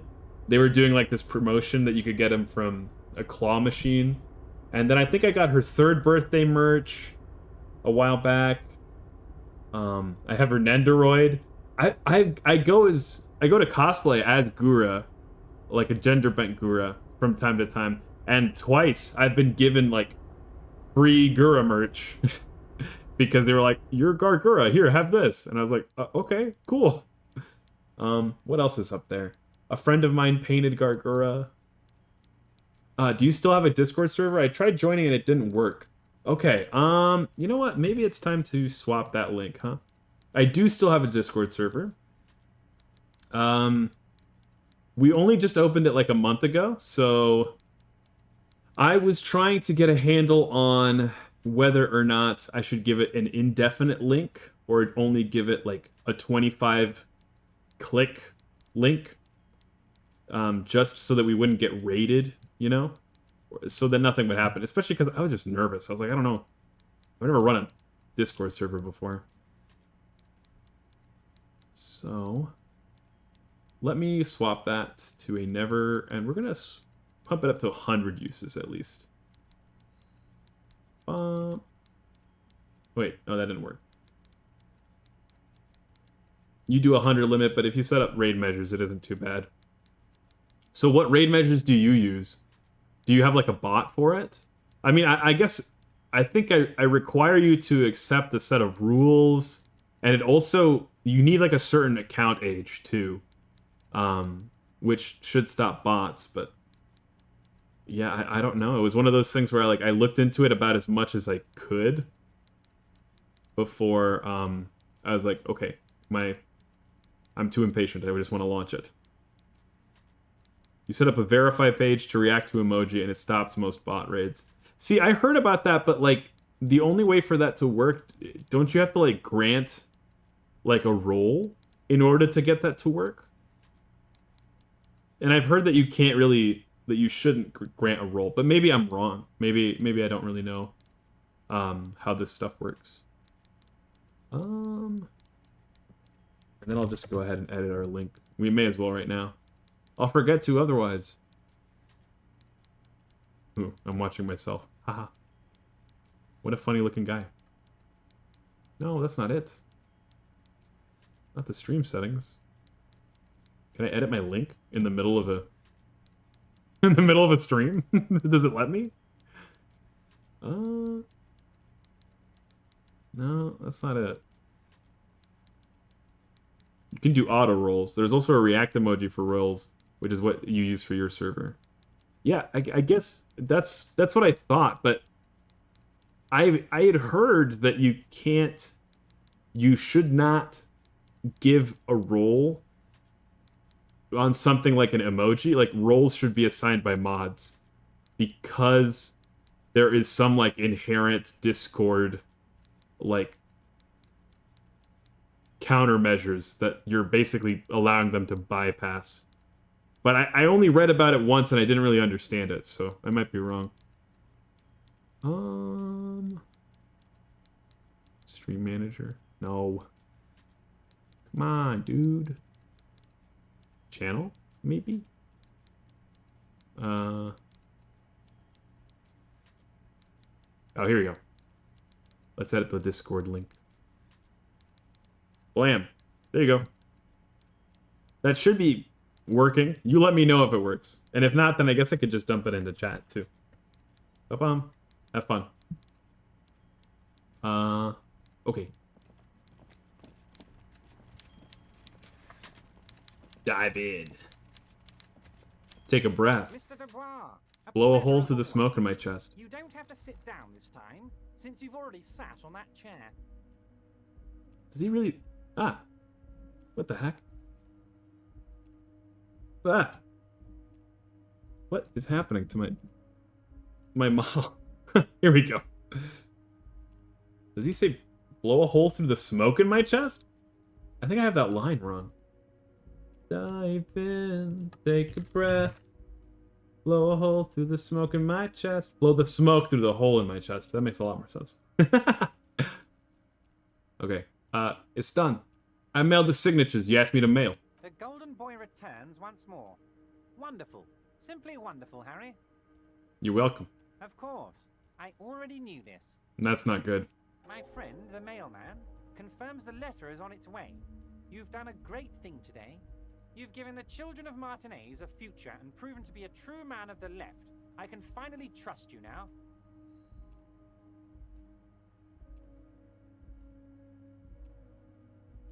You're in my inner circle. You too, Mr. Kitsuragi. We can talk about anything. The strike, the murder, your lost gun, nothing is off the table. Do you want to talk about Gargura? Yeah, no, oh my gosh, I should just do like a merch review sometime, because I do have like a ton of vendor merch and stuff, but my friends have painted me Gargura stuff. One of my friends made me like a sticker of Gargura. Wormy is their name, and they're sometimes hanging out in chat. They made me a sticker of Gargura that I have used on my magic cards. I have one friend who made me a rubber stamp of Gargura, and then the next year she made me a rubber stamp of Kirby as Gargura.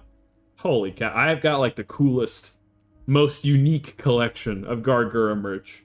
You go ahead and try to find somebody else with a rubber stamp of Gura, and I'll fight them and take their stamp away. Judging from how happy he is, it looks like you did it. He doesn't appear to suspect trickery. Yeah, or at least he doesn't want me to know if he does suspect trickery. Maybe I'm wrong.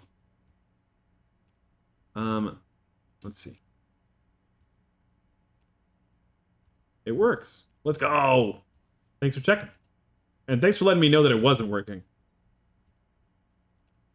You probably need to update your link. Yeah, you know, it's funny. Maybe sometimes people like double click by mistake or something, but like I had 25 in there and we haven't had 20 people join, you know? So it made me think like, what is the deal? Yeah. It looks like he doesn't appear to suspect trickery. Right. Okay. Did you order the hangman killed? I did not, Harry. Although I am very, very glad he's dead. What do you gain from him being dead? Why, a war, of course. And what do you have to gain from a war?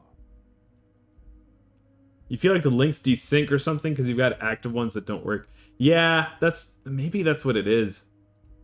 I mean, maybe at some point you just transition to the always active ones, but I would so much rather, like, somebody tells me, like, oh, hey, it doesn't work anymore, can you give me one that does?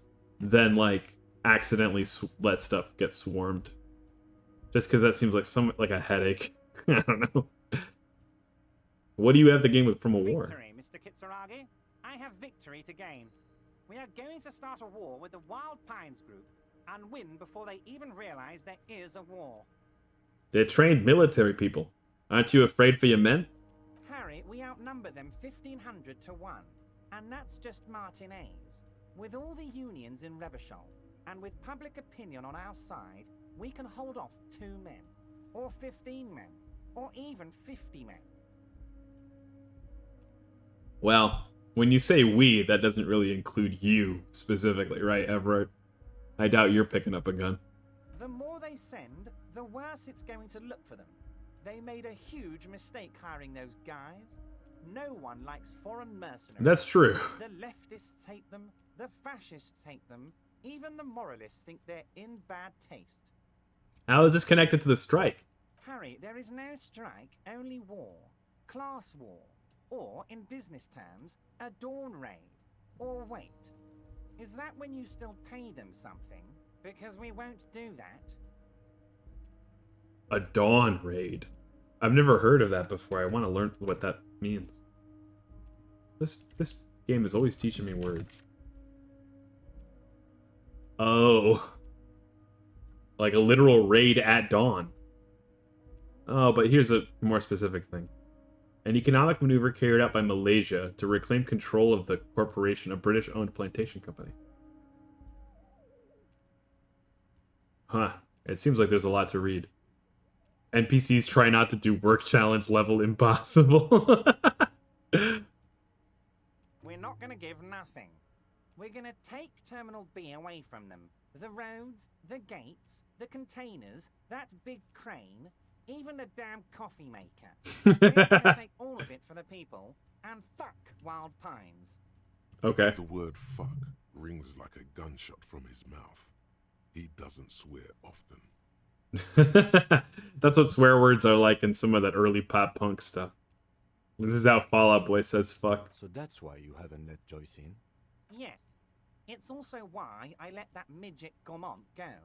He's too nice. I can't put him through this. Plus, he knows how to get in here. That woman can't tell her tits from her asshole. She has no chance. Jesus. Why are you telling me your plans? Because we're friends, Harry. Besides, it doesn't matter now. You can go tell her if you want. It won't change the course of events. We have a significant head start. It's already happening. Okay. How many of you guys are in the Union? 2,372. Plus yours truly, of course. 2,373 is a sizable contingent for a labor organization in Revachol. Yeah, I mean, what's the population like even? It feels like we've only bumped into 20 people. And they're all well motivated, at least the ones you've seen. That is true. They do seem pretty well motivated and quite organized. I don't think a Beyblade is gonna make them happy. Why is Logic looking at me like that? He does have a funny way of looking, huh? I think my favorite one is this one, though. Conceptualization. I know that it's got, like, an idea in its hands, but every time I see it when it's small, it looks like it just has his, like... It looks like he has his chin in his palm, and he's just, like, you know, thinking. This is the one that fucks me up the most, though, because it kind of looks like there's an eye, and an eye here, and a mouth, and a nose, but it's kind of twitchy. Ugh. Unsettling. Volition is my favorite one to see, though. Me and Volition, we get along. Reaction looks like he was left in a hot oven. Yeah. He's just come out of the kiln. He didn't finish cooking. Put me back. How are you gonna fund your new independent harbor? Oh, you mean what sort of goods are going to be flowing through? How am I going to replace all the contacts we'll lose once the poo-poo hits the fan? The clients will ditch us. Harry, we've thought of everything. Clients would take a well-known multinational conglomerate over a local mobster any day. Yeah, exactly. Everything. We've been running back channel negotiations with all the major clients.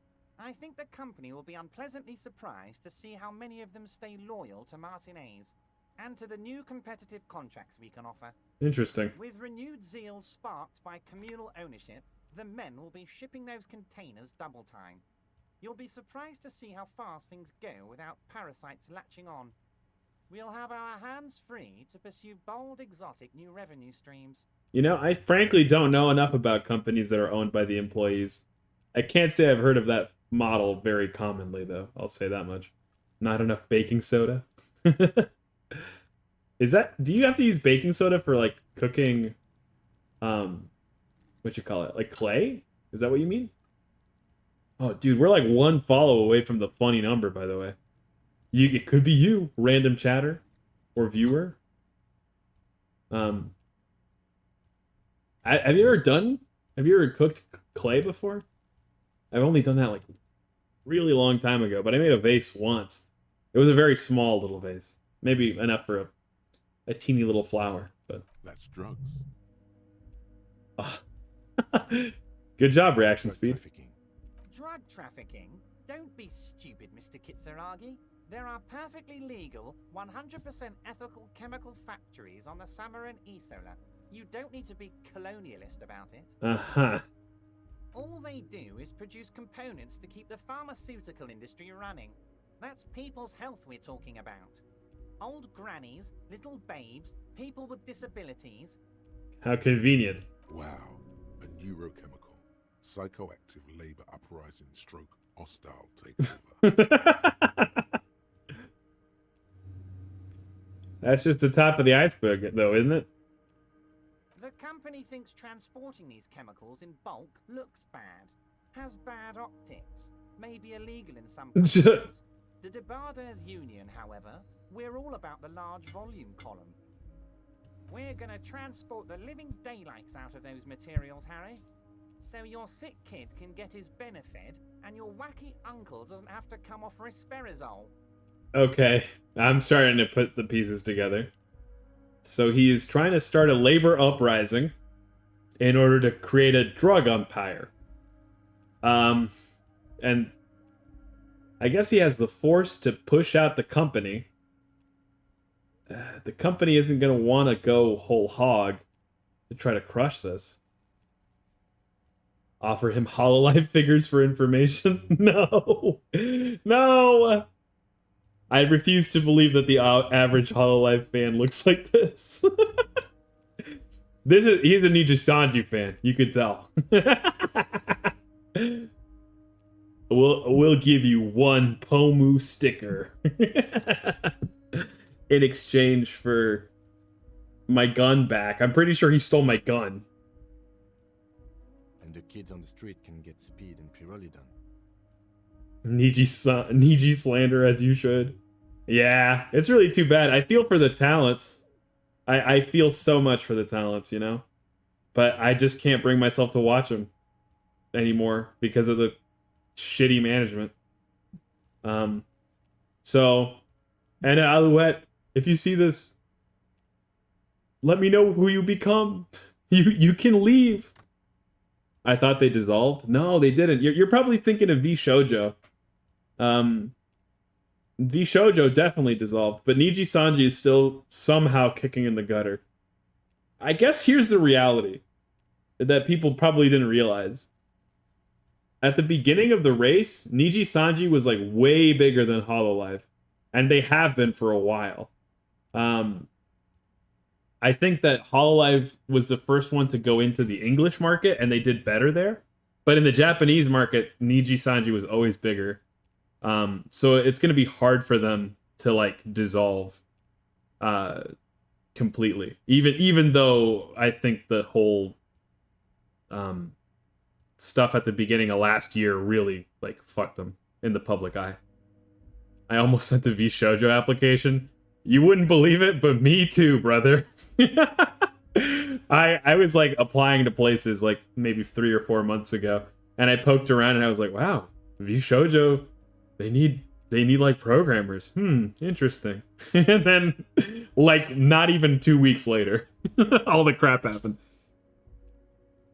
I feel like Gargura alone eclipsed V Shoujo EN and even the Japanese branch, but I'm not a sexpert. I think you might be right.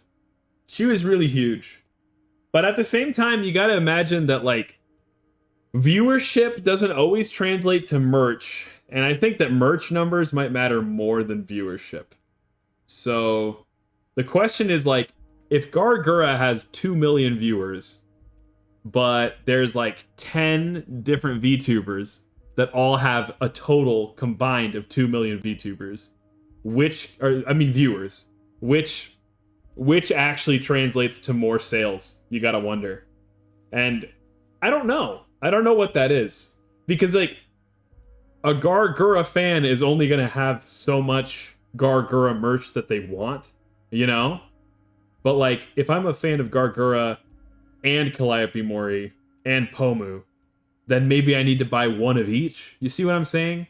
It's like the idea of, like, if you're gonna get Bionicles, or if you're gonna get Power Rangers, like, yeah, I mean, how many Red Rangers are you gonna buy, you know? At some point, you're gonna go, maybe I want the Blue Ranger. I'm not sure, though. I'm no sexpert either. I'm an old-fashioned guy, Mr. Kitsuragi. I sometimes grab a beer with the boys, but I have no idea about the things you just mentioned. Wow, he smiles, too. This guy's such a slug, man.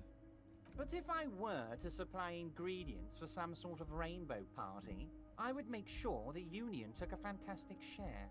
And I'd keep that stuff far away from Martinez. Oh, cool. We're gonna flood other people's streets full of drugs. Very cool.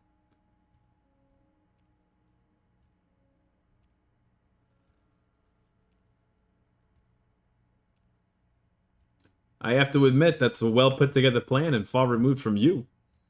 So, this is the one thing I don't love about this game. It doesn't really let you lie to people all that much.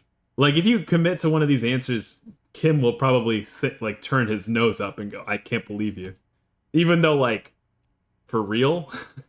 I feel like the indie scene is really good right now, presumably for VTubing. I never really understood corpos for VTubing if you have a following. Yeah, I think that's becoming the prevailing thing, right? And a lot of indies, even small indies, still have managers. So, like, I think that one of the big advantages of being corpo is having a manager, having those resources.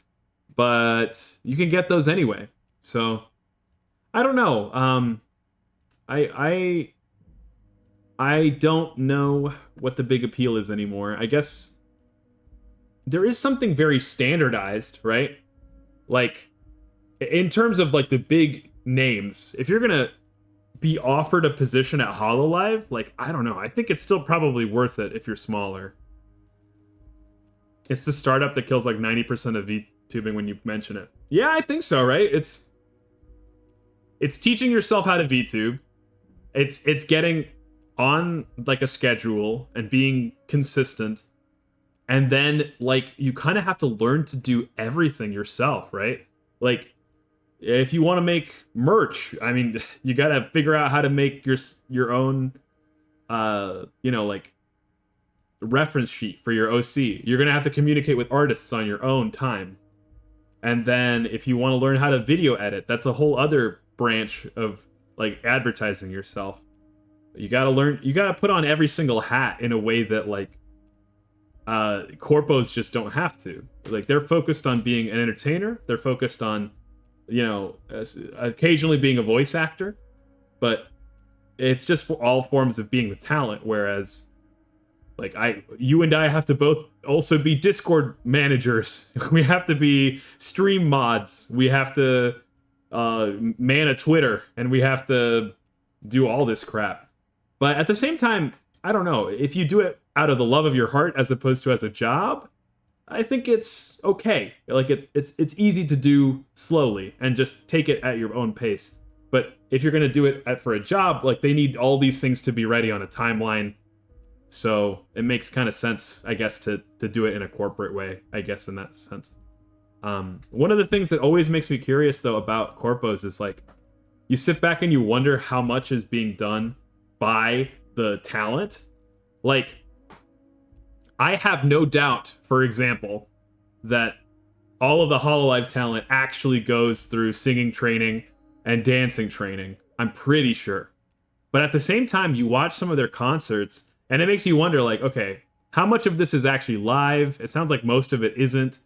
And, like, is the model manipulation really done by the same person that's doing the regular streaming? Or is it done by somebody else? And what about the face cam? Is the face cam also done by that same person? Are you, like, having to sing and make expressions and dance all at once? Like, I mean, humans do that all the time, but I feel like with VTubing, it seems like there's more balls in the air when you're juggling. Gargura was definitely an exception because she was a huge YouTuber who sang. It's true, right? Like, she's always been singing. I think that she was very skilled, and a lot of these folks are very skilled. I actually think that it's difficult to imagine them not being the person singing on their tracks, especially, but, like, when they're live, that's when I'm like, is Calliope Mori singing and they have someone else dancing and they have somebody else controlling the face puppeting, or is it really all just her? And it's not meant as a shade thing. Like, I don't like doubt the ability of somebody to do that with some training, but I do wonder, because it just seems like it would be so much easier, and you have the resources to assign people to each of these roles, right? You think they have a backing track they sing to, is your theory. I think that's definitely true. They definitely have backing tracks when they're doing this. As for syncing to it, maybe. Yeah, I'm not sure, you know? It makes me wonder. It makes me so curious to look behind that curtain and see what their content production schedule is like. Because I imagine myself doing it, and it's like, I have no idea where I would begin. But I don't even have a 3D model, so, you know, we're we're a ways away, I guess. But I would love to do a concert someday. That would be so cool. It's just a whole other layer of complexity. I think it's more of a content farm for VTubing studios since they have a template. That's true. Yeah, it's a little bit easier for them. In fact, most of the time when you see how they're producing content, like, they do these, like, little waves, like, oh, we're doing Hololive Summer, and now it's going to be beach themed, and we need everybody to have one video on the beach, and then they just have every single person in the wave, you know, record something, and they get an animator. I think part of it too is that they have this, like, they are a company, right? But they're also scrappy. They're small, and they happen to have acquired a fan base that is just full of creative people. Like, you look at somebody like Kaneru, I think. I don't know if they're, like, a modeler by trade, like if this is what they do for a job, but they have done a ton of official Hololive stuff in the last couple years. But I'm pretty sure they started as just a fan. Like, they just made crazy popular little videos using their models, and I don't know, at some point that picked up enough traction that Hololive was like, hey man, you want to do this, like, for real? Because, like, you're pretty good at this. And I don't think you can do that in every fandom. You know, that's something very special about the VTuber fandom, I think. Because the companies are relatively small. Like, how big do you have to do something like this? And how big does your little viral thing have to be in order for, like, I don't know, BTS to notice you? Or what's, like, another industry? I don't know, like the car industries, or you have to be pretty huge, you know? What am I trying to get at? I don't really know. I think this is a strange advantage that they have, is that there is so much, like, we the fans are a content farm for them in a way that, like, not other fan bases always are, I guess. It's special. And I think it's mostly because we just love these characters. They're cool designs, the people are funny, and it's unique. I could talk about VTubing for forever. Okay, right. We were deciding what we were going to say to this guy. Interesting stuff. I just want to solve this murder case, okay? You know why you're such a good detective, Harry? You don't get sidetracked. Very You funny. care about the people you're supposed to protect, not some systems that may or may not be unethical. Uh-huh. Anyway, let's not focus on the sensationalism of the drug trade. This hypothetical drug trade is all anyone ever seems to be interested in. It would only be a small part of the harbor's turnover, just like the harbor is, but a small part of Martinez. I'm going to say nothing. Let's look at the big picture. Martinez as a whole. There are little girls out there with dreams of making music. Young mothers who want to VTubers. start businesses. Models who want to walk catwalks and steel welders who want to weld steel. Yeah. Go ahead and lurk. VTuber mention. Let's go. Enjoy Fortnite. I'm gonna unite them all into one economic body. We're gonna incorporate this place to Kingdom Come. Everyone's gonna be in on the wealth, and everyone's gonna pull their weight. You're going to fix it. You're going to fix capitalism? Let's keep focusing on the drug trade. He was almost admitting to it. He basically was.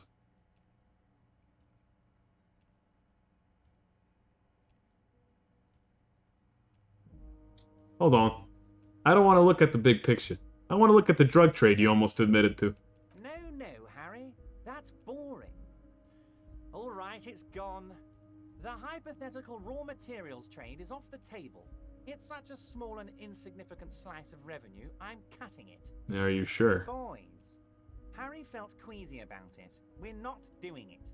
Can we talk about my beautiful incorporated Martinez and its many-sided business ventures now? This bold new vision of incorporated socialism I'm offering?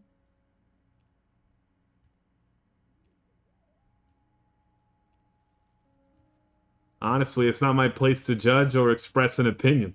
Harry, the length you're willing to go to keep your nose clean is remarkable.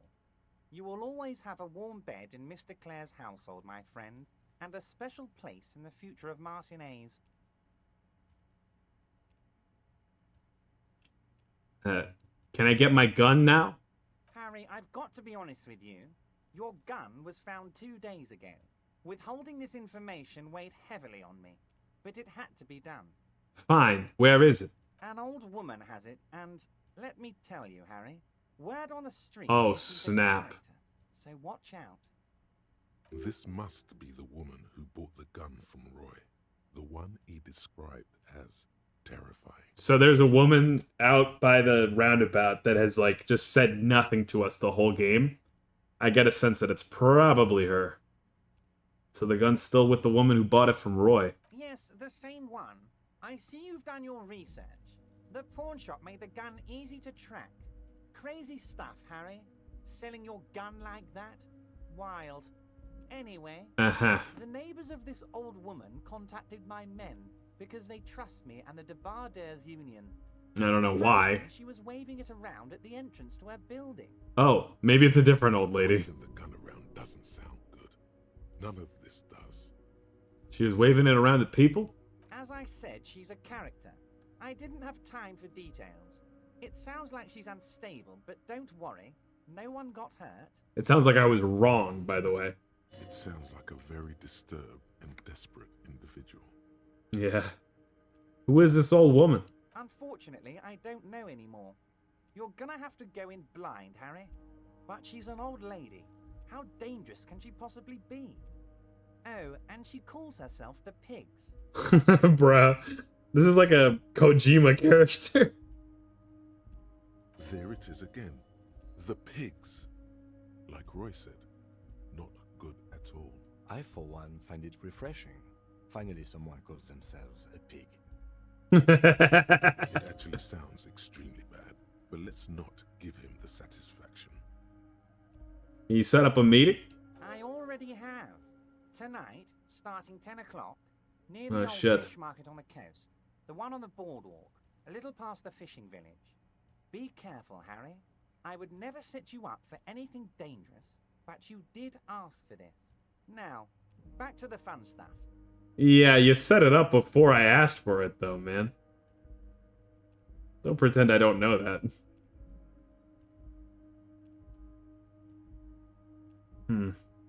She will be there from 2200 hours till 0200 hours.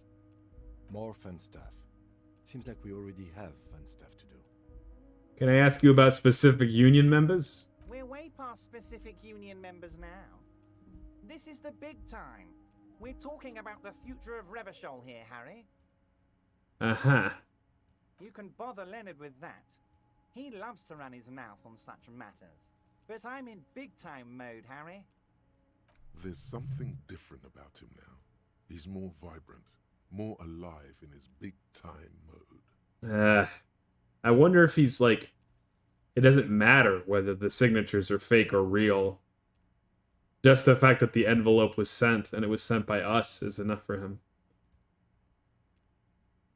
I did not, Harry. Although I am very, very glad he's dead. I'm listening, Harry. I want to ask him other questions about this drug empire thing.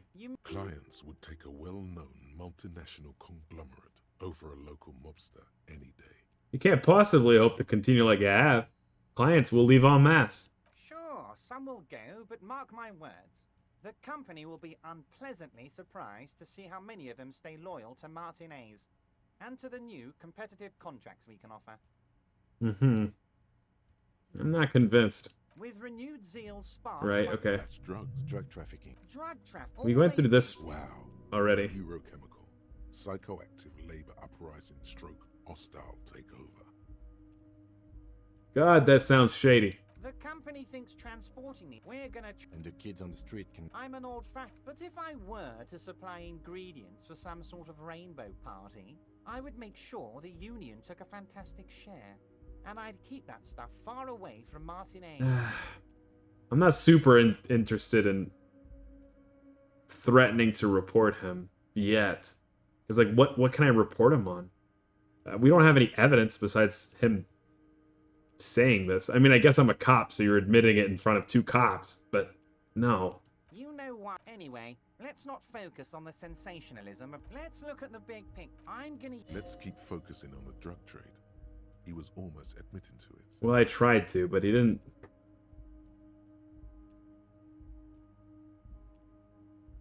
Yeah. Harry, the length you're willing to go to keep Okay. your I'm not name sure that there was is anything down that line of questioning. You will always have a warm bed in Mr. Clare's household, my friend, and a special place in the future of Martinez. So the signatures I got. I know you plan to force them out with the construction noise. Harry, by now you should know I would never do anything tricky like that. However, if the construction noise and limited street access makes some people consider moving, well, let's just say there'll be freshly renovated buildings near the roundabout where those poor people can finally enjoy a significant uptick in quality of life. I'm talking real affordable workers' palaces. It sounds to me like gentrification. Tyler Senpai, welcome to stream. Hello. It is going well. Just vibing. Gonna get dinner on the go? Nice. I hope dinner's good. Thanks for stopping by. He proudly spreads his hands to demonstrate the size of the palaces. They're very large. Yeah, I ain't convinced. It sounds to me like a... It sounds like gentrification with a more agreeable face. Although, I'm not sure that Everart's place is all that agreeable. The village is doomed. You were there, you saw the place, a wasteland, there's nothing left. But mark my words, officers, we are going to reset it. Reset. I have big plans for Martinez, and they do not include humans living in those pig sheds on the coast. That land will be used for municipal buildings and commerce. What do you mean? Harry, imagine a youth center supermarket church complex. A mall? Employing hundreds, no, thousands of people. The coast will be lit up with enterprise and Bro. life. All those ruins out there turned into low-income housing. You're just another fucking entrepreneurial capitalist, man. I fucking knew it from the beginning. Like that. He's just well spoken with a big dictionary. Harry, enough is enough. We're taking this district back. The war was 50 years ago, for God's sake. It's time to move on.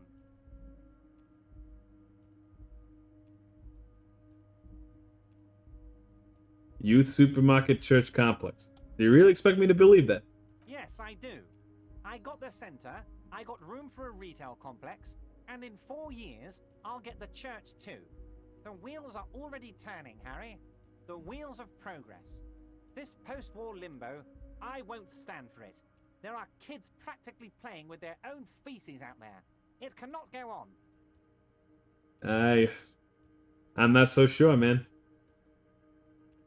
5-year plan. Where have I heard that before? There is true indignation in his voice when he speaks about the state of things, and even a touch of pain. Huh. The pain is true. He's seen kids do worse than that. What, are you gonna erect a statue of yourself? I'm not a symbolist, Harry. I'm a realist. My statue will be Martinez rebuilt. 5-story building complexes, workers on welfare, and landowners in Azon hating me. That will be my statue. And yours. We're doing this together. You would look nice as a statue.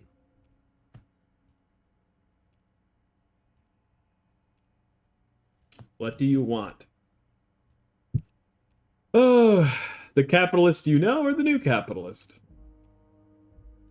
Hard to say.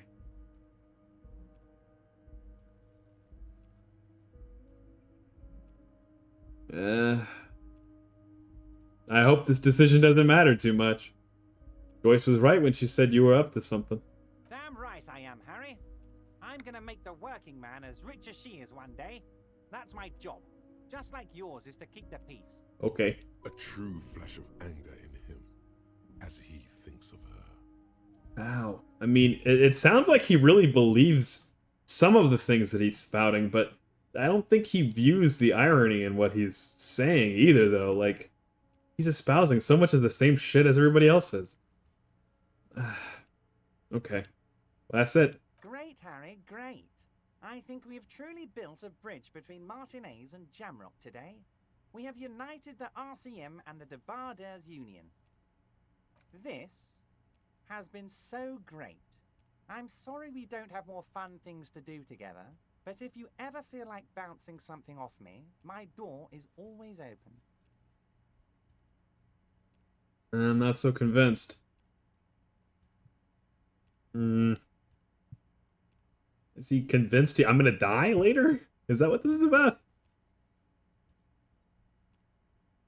I don't think I had more. Yeah. Very nice, Harry. I wonder if Kim will have something to say when we leave.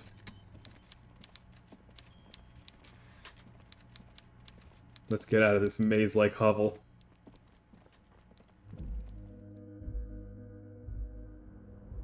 No, nothing. Okay, well.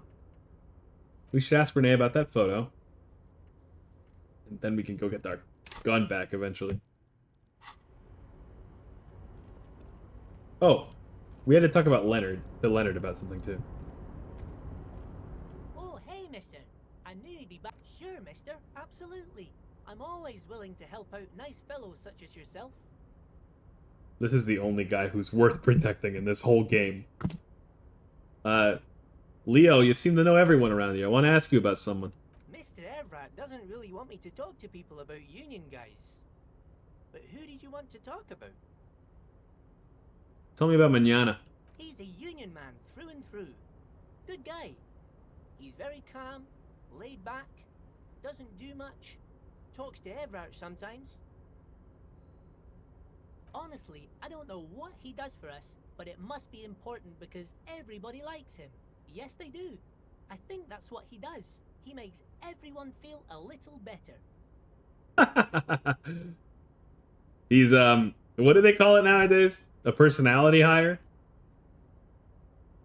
What about Measurehead? Whoa, he's really something.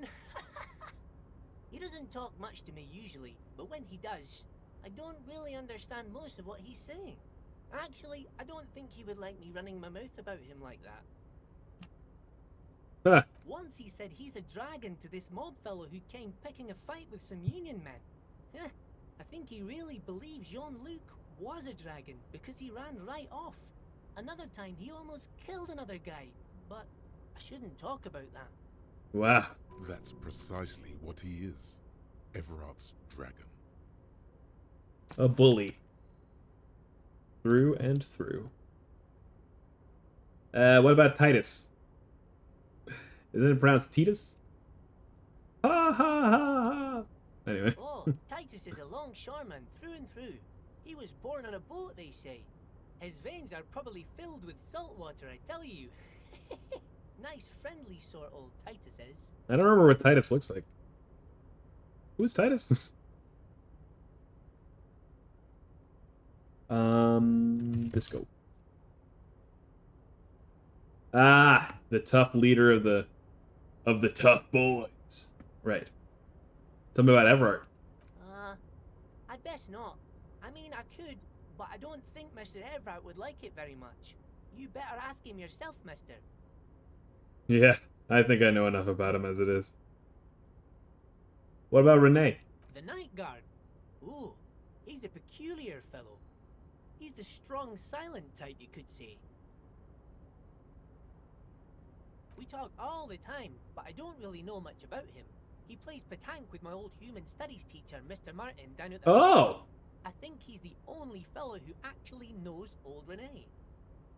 They lived on the same street their entire lives. Even dated the same girl on and off for as long as I can remember. Oh, no. Strange fellows. Mr. Martin was always real nice to me in school. I remember once. Hold up. Gaston was your human studies teacher. Mr. Martin, yes. Don't really remember much about him. I was just a boy back then. Okay. What about the Edgar guy you keep talking about? Mr. Edgar is Mr. Everard's brother. He looks a bit younger, he does. But a very smart fellow. Very smart fellow indeed. He's away on some union business. Not even in Revershaw, they say. Wow.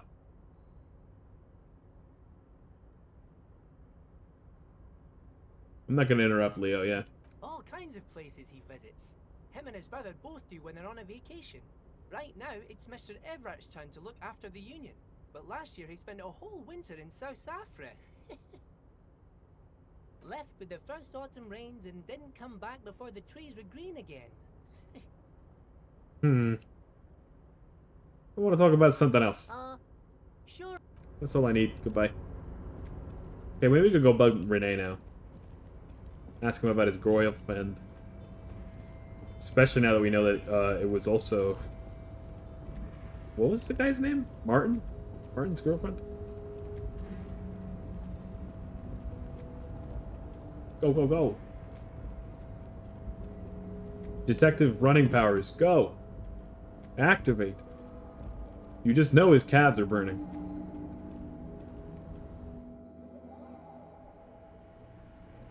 Especially in those shoes. My whack-ass shoes. I should, honestly, style a fit check.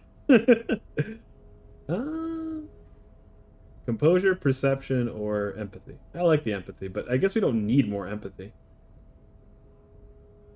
We're already so good at it. We're already bad at savoir-faire. Let's just make ourselves even worse, I guess. The hat. Logic versus perception. Or we could go for logic versus suggestion. I like the reaction speed. Yeah. Now this fit's coming together. Oh yeah. Oh mama.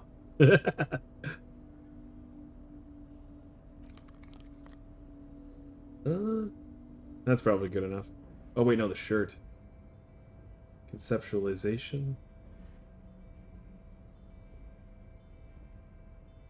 I guess I don't have that many shirt options. That looks like it works just great. It It lowers our empathy, but our empathy score is crazy high.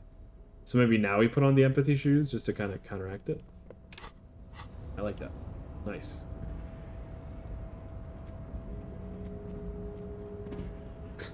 This game's clothes are hand-picked so that you always sort of look a little homeless when you dress hairy however you want. Go, go, go. Over the river and through the woods to Renee's place we go.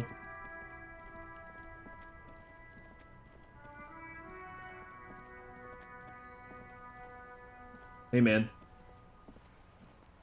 Talk to me, Goose. Vigilance officer, what can this old carabinier do for you? Yes, I'm an old man. He feels like he has to justify himself for some reason. I saw a picture in there. You were in it. You looked happy. Who's the girl? She is nobody. This is none of your concern, and I refuse to discuss my private affairs with the RCM. Okay. The lady is Jeanne-Marie Beaulieu, and she sure as hell wasn't a nobody. Yes. Like I said, it would be up anyway, so might as well keep an eye out. It keeps my senses sharp. Maybe we can talk to my man. It is such a pleasure to see you again, officer. How may I head the citizens' militia on this fine day? You mentioned the Jean-Marie Beaulieu. Who's that? Oh, sweet Jenny. She was the finest woman in all of Revachol. Maybe the entire world. Wow. Do not defile her memory, Gaston. Let her rest in peace. Oh, no. She's dead? His tone lacks its usual intensity, like he doesn't feel he has the right to speak on the matter. He's pleading. He's not commanding. So you both know it. We knew her, all right. Lived on the same street our entire lives, just 2 houses apart. The 3 of us have been best friends since we were 4. Wow. She was René's first girl back when the prick was 16. The prick. We were courting till he decided he'd rather die for some great ideal than just be happy. And then you stole her from me. Oh. Shakios. Easy, fellas. No need for this to get ugly. Oh, officer. It already got ugly nearly 80 years ago when the 3 of us were just learning to walk and talk. You stole her from me. Well, technically, you stole her from me, because we'd been pretty close ever since you two had that falling out over the ink you spilled over her pretty yellow dress. Huh. What a memory on this guy. We were just boys then. This was different. No point starting this all over again. For the 1000th and the first time. Especially when we have company. Officer. Right. What happened to her? She died of pneumonia 2 winters ago. Oh. It was a quiet passage. Peaceful. Oh, no. René and I were both by her bedside when she died. No use sugarcoating it. Won't bring her back. Will it now? departed. Until the very end she couldn't decide between us. The most indecisive woman I've ever met. Can't Funko Pop your way out of this. No, you can't. Man, I really hate those little things. No shade if you like them, but... A quick grimace of pain passes over René's features, but he immediately regains control. His face now a dispassionate mask again. Why do you think she was indecisive? She could never make up her mind about anything. What to have for breakfast, favorite color, or which one of us to marry. Oh. She was always leaving one of us for the other, but never long enough to actually get married. I have 2 Labubus. I dunked them in a gallon of milk and slammed them against the wall when I'm upset. It's very comforting. That's so good. Good lord. Isn't there like some like copy pasta about something like that where it's like somebody like has one of those like a comfort plushie and they soak them in milk and suck on it sometimes and then they slam it against the wall? Me, I'm the one that sucks. Wow.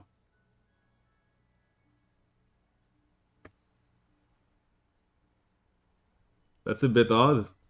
Wait, that was what accent was I going for there? That's a bit odd. There you go. You know, from Boston. Heck, technically, we're both still engaged to her. Oh, wow. You always confused her. Couldn't let us be happy. Seduced her with your fancy words and pastries. He suddenly. How are you two still friends? You are still there. Falls silent and turns away. That's tough. Well, thanks for sharing. Of course, officer. Memories are all we have left. Damn. I want to be like this guy when I'm old. Fuck. He's so funny, but also like possessed. So self-possessed.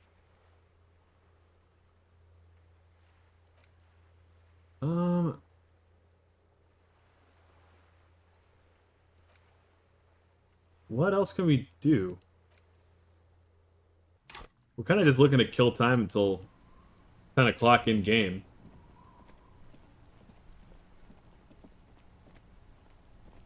I am the one who soaks.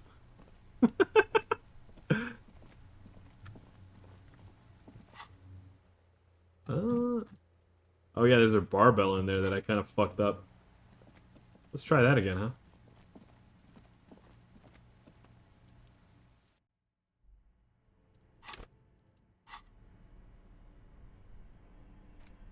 What an iconic scene. I'm so glad I watched that show. I was like crazy late to Breaking Bad. I think I only started it like 2 years ago. But it was well worth it. And honestly, I'm glad I didn't have to wait. I could just binge it.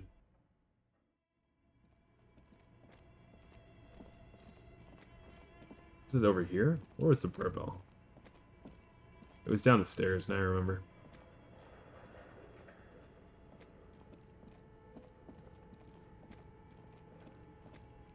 There it is. Seems dangerous to retry. But I've improved my physical instrument. Patiently on the floor, oh yeah. like a dog for its master.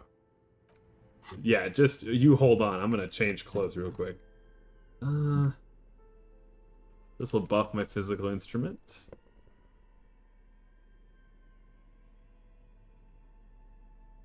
Come on. Show me what you got. Give me the clothing of being strong. Okay, well, that's good enough.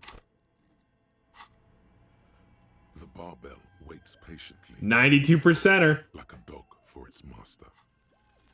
Let's go. No shit. That's right. That's my hobo cop. Conjuring up an inhuman amount of strength, you raise the barbell up in the air. Your biceps tremble, but you're a savage. This is a children's game. I guess I'll say nothing.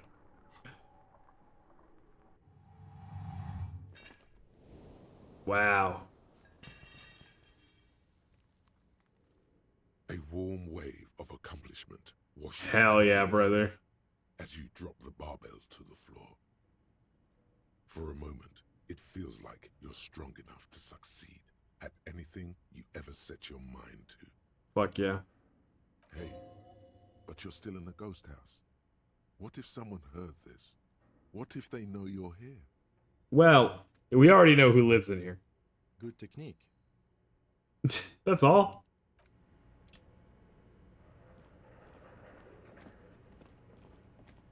He's like, we already wasted 3 minutes doing this. Just take the compliment and go.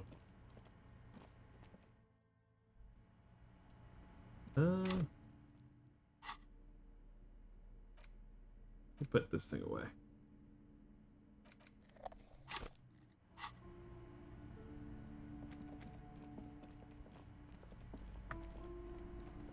You got anything to say, Plaisance? Hello again, esteemed off. Okay, but please, only a few questions. You wouldn't want to disturb the spirits. Why didn't you just tell me right away it's the curse? It's not good to talk about the curse, not in detail. The negativism, it's dangerous. Aha. Talking about the void wraiths angers them. Void Wraith. That's so cool. I gotta, like, get a magic deck named Void Wraith. Such wraiths may prove a formidable enemy. Suit up. Whoa, okay. What about the wards on the back door? Are they Seamanese as well? Yes, the Simonese are very crafty, and their wards are extremely powerful. Lesser wards simply won't do here. Okay. The woman looks Goodbye. I don't think I really learned anything. Maybe we can update Joyce. She probably will have something to say with our dealings with the slug man.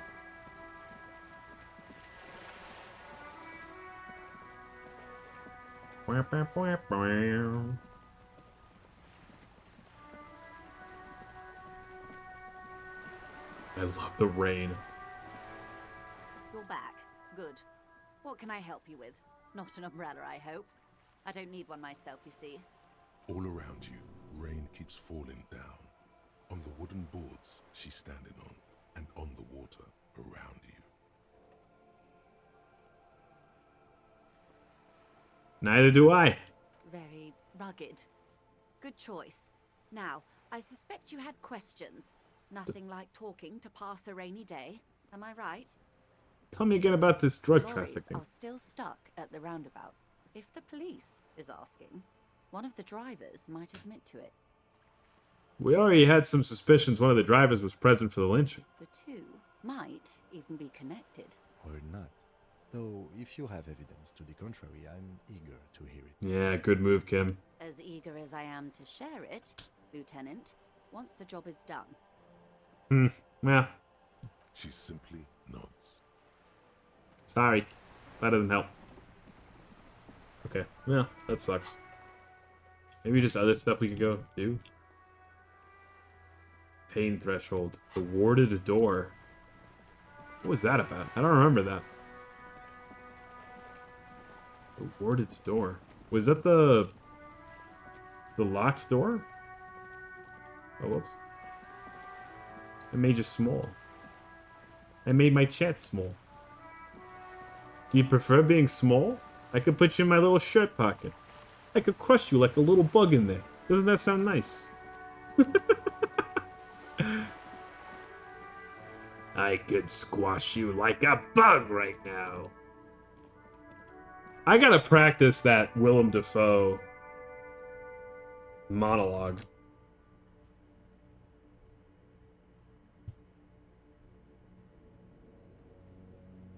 Here it is.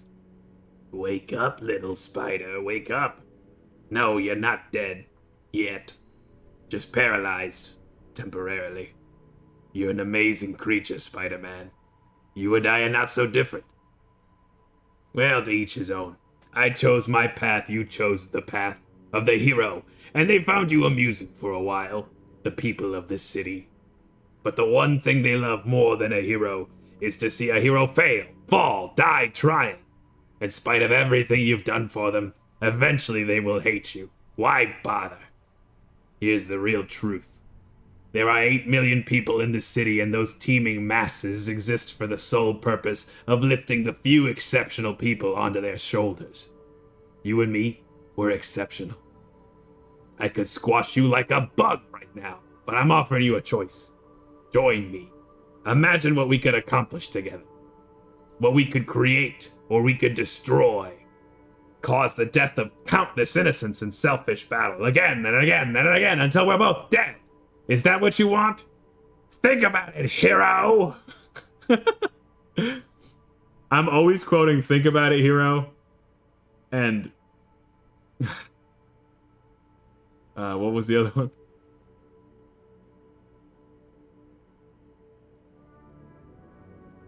I could squash you like a bug right now.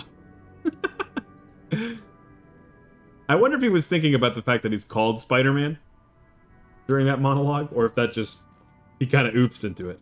What the hell were we doing? We're gonna do something. Warded door. Oh, I think I remember. It was in the apartment complex somewhere. There's like a door with a bunch of notes and stuff on it, and we have not opened it, but we could. And I guess we may as well. Think about it, hero! You know they got Green Goblin Magic the Gathering cards now. But none of them are the Green Goblin from the movie, so I kind of don't give a shit, to be honest. I want my big, green, shiny, Jolly Rancher villain. It's the sweeping lady, the lady who sweeps. Here's the warded door, I think. Or was it this one? Maybe this is the one. This door has been closed with a padlock.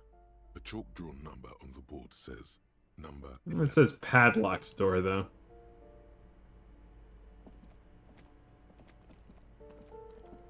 You hear someone. It's just locked door. Which of these doors was warded? Let me in! Let me in! I think I could have made a great Green Goblin. Not like acting. Like I could just... I would do a really good job throwing at pumpkin bombs at people. And cackling. He's having such a good time, you know? It's almost like, who is Spider-Man to get in the way of all his fun? Moss crawls on the bathroom tiles. Actual moss.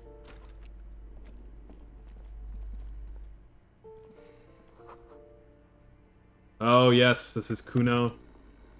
Kuno's home. Wait, his dad's not home. Oh, his dad is home. He's just crazy drunk. Ooh, pants. I'll just take those. The pants are from 2 years ago. I could squash you like a bug right now. You know I'm gonna go listen back to those later. Ooh, whoa. What is that? I'll happily grab all that cash. Holy cow. This door has been closed with a padlock. Okay, great. Chalk-drawn number. So, the padlock door is different than the warded door, but I don't know where the... Okay, padlock door... Wait, what? Is there multiple padlocked doors? Well, I guess we may as well crack that thing open. I am the police, after all. What's the point of power if you're not going to abuse it? Oh, no, we want the chain cutters. This door has been closed with a padlock. We might need to see if we can buff our interfacing at all. I don't think we can. We can't reduce any buffs either, because we don't have anything making it worse. We're just gonna have to roll the dice. Have you ever rolled the dice with Goo Goo babies on the line? This door has been closed with a padlock. What are you? Fuck. You're trying to cut the body of the lock with the chain cutters. It's really not working.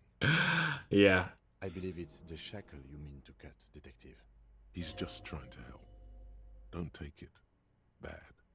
Relax. Don't you think that's what I'm... No, I'm making... Whoa, what if we make him the Green Goblin instead? Instead of making him, like, from Boston? Don't you think that's what I'm trying to do? Perhaps you should give it another go. Sure. The shackle snaps like a twig, and the lock falls to the floor with a little thud. It should be possible to enter now. Beautiful. After you, Detective.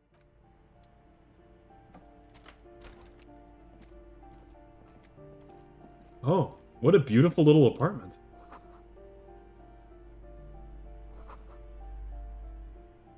Photos of revolutionaries posing with guns.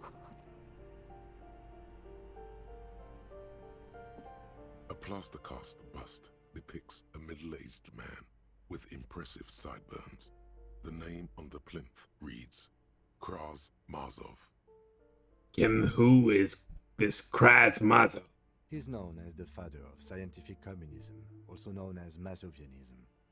His theories about economic history greatly influenced, some would even say sparked, the anti-centennial revolution. Why does this tenant have a bust of Kraz? I think we're gonna keep it on the Boston. It's easy on my throat. It's so much easier on my throat, and the goblin lives right in my throat, and it hurts. But I can talk like this, ad nauseum, pretty much until I get embarrassed. So, and thankfully my ego is far too large to get embarrassed. Anyway, why does this tenant have a bust of Kraz Mazov in their bedroom? Are they a murderer? The photos on the wall. I think we have broken into the apartment of a young communard. How fitting. Kraz Mazov was a mass murderer. There's nothing cool about keeping his bust on your nightstand. He was definitely controversial. The tenant here seems to like him. That does seem correct. There aren't many communists around. Not after the revolution. Some youth still keep the ideology going, it seems. It seems. What else is there to poke around in? Get my little nose and hands and feet into. A single 9mm bullet. What the fuck?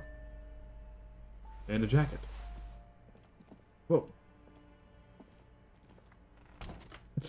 Is he gonna open the door to get back out? Or... What? Have I just locked him in there? You hear someone walking. Ooh, a postcard from Boogie Street 46.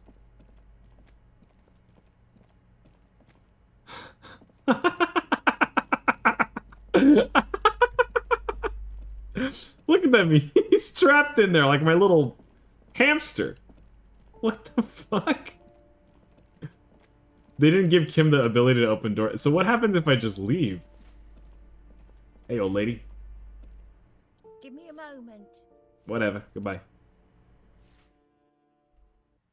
Okay, he teleports. No, that makes sense. That does make sense, but boy, is that funny. The warded door. Is this it? Ooh. Neat. We've boinked this too many times to retry it, I think, right?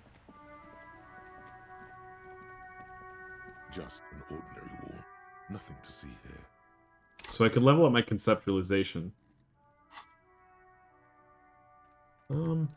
Maybe.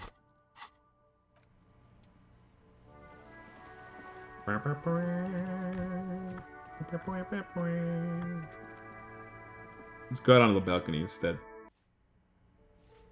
I could squash you like a bug right now. Again and again and again. Until we're both dead.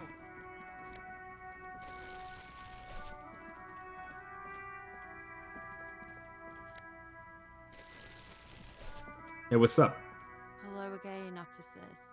Have you come to admire my mural? Is that bed in the coal room yours? Ooh. Not only have you found my address, you've discovered my biggest secret. I'm a coal miner. She does have eyes that seem to be smeared with coal. Really? You're a miner? Yes. I keep hoping a shaft will collapse on me, but somehow it never happens. Don't you have a real home? Does anyone in a city like this? Alright, fair enough. Don't ask me about my home. If there's pain about any particular home she's lost, she's buried it deep, fortified herself against it. Remind me what having too much empathy does to you?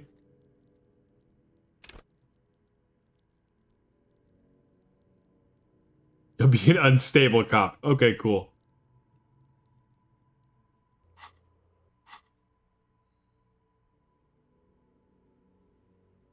Cool. I have other questions. Shoot, Piggy. It's what you do, isn't it? Whatever. I took you 9mm. What is up here? Nothing, I guess. Through here? Oh, she lives in here. The rats of the city. Ooh. Nice. We're gonna be able to pay for a room tonight. Woohoo! Yippee! Running water!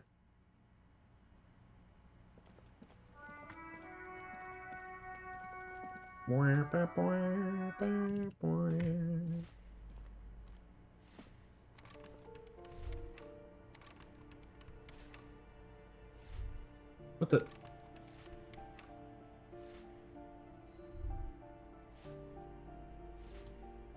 Huh. I've never noticed that holding the right mouse button, like, pulls that halo up around you. Same thing that the tab button does, I think. Ooh, a book. 16 days of coldest April. How about this way?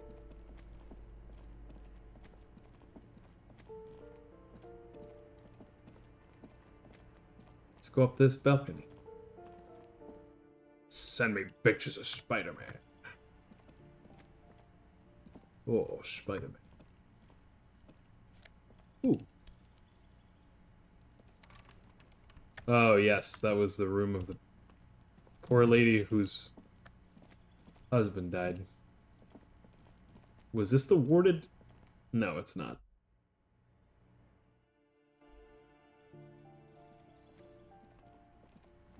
This is the apartment of the guy with the Sunday friend, I think.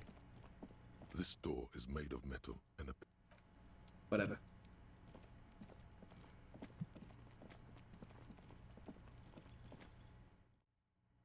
We have not found a warded door. What the hell is a warded door?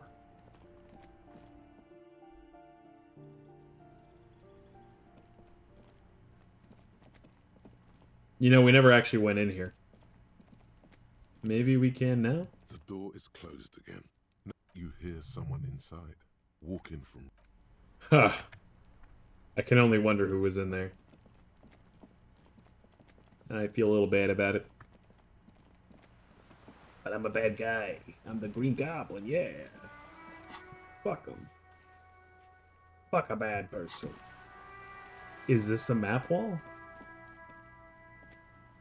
Is this what was demanding interfacing? But I thought it was... Yeah, conceptualization.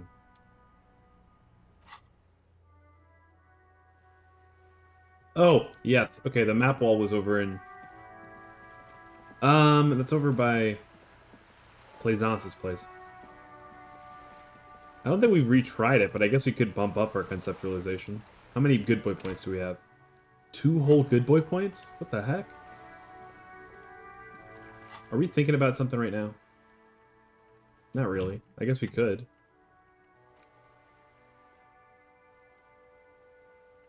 Cleaning out the rooms.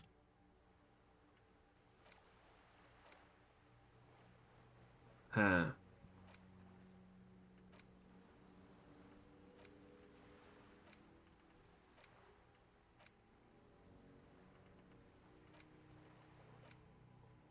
I don't know if I want to think about any of these.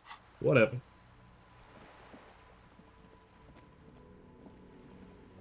We'll try that later. Show me the maps, map woman.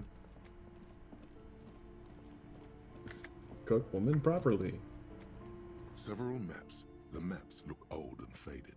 Your eye can... This large map, Ozon, in the northeast, radiating outwards from you. The ocean connection. You have little... Perhaps they are the north to the east. Huron.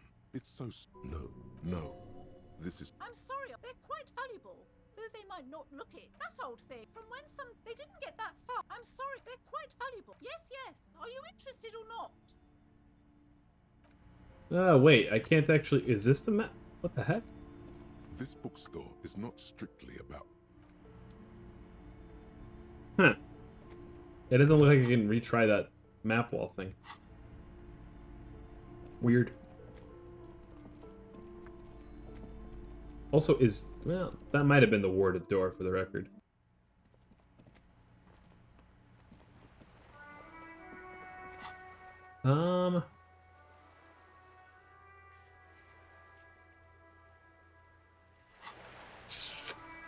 Maybe let's go do some investigation here into the conceptualization of this art piece. Seems neat.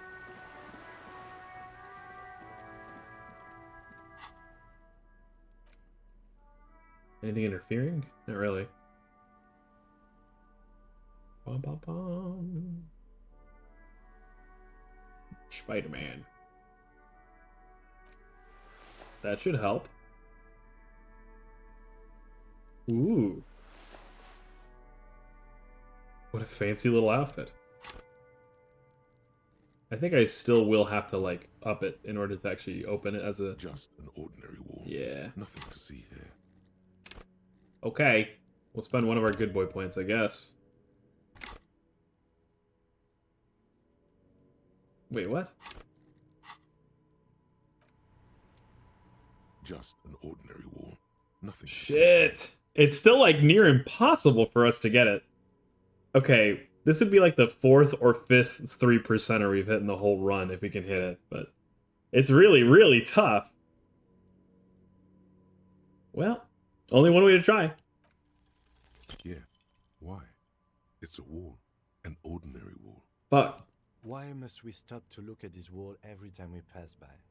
We have business to attend to. Because maybe there's something about a clue in there. You joy? Shoot. Okay, well that didn't help. What else could we try? Authority roll on Titus.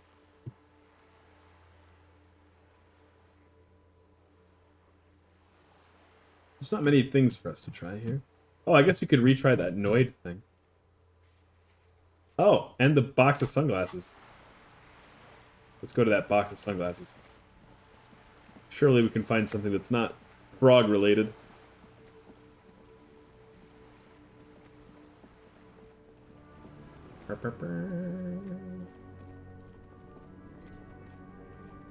Are there any frog-themed superheroes or supervillains? I can't think of one. I mean, there's Froppy in My Hero, but that's an anime. These sunglasses last a lifetime, officer. Let's go. A pair of water blue shades. The writing on the left temple says Sub-Insulindic Rendezvous. The frame appears to be hand carved out of bone. Oh, very interesting choice, officer. Very high culture. This is how a sea monster sees the world. You've become a sea monster, Harry. Giant, hidden, and strangely tender at heart. All is blue. Tender. Alright, but these actually make your vision worse. It's like literally being underwater. Huh. Yes, but they also make your soul quiver like jello. So deep. Wow, officer. You look so cool. And they can be yours for a mere 3 real. My regular customers have passed them all up because they've got no taste. But you found them.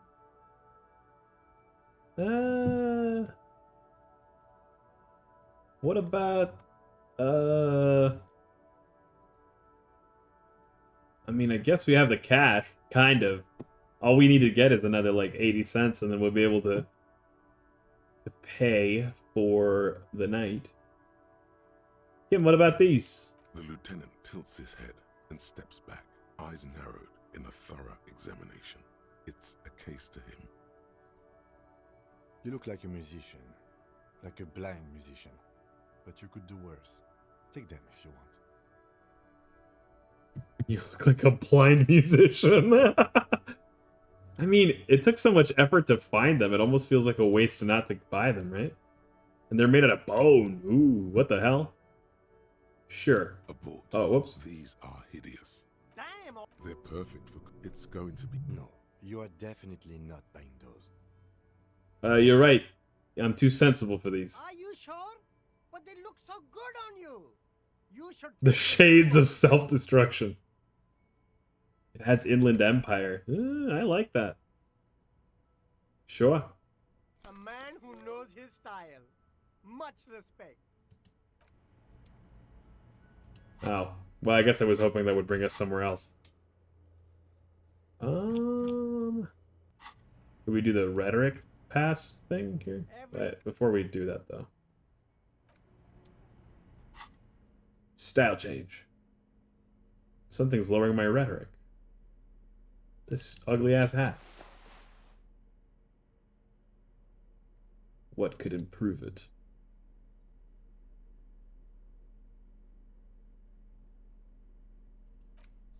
This silly little polo can help.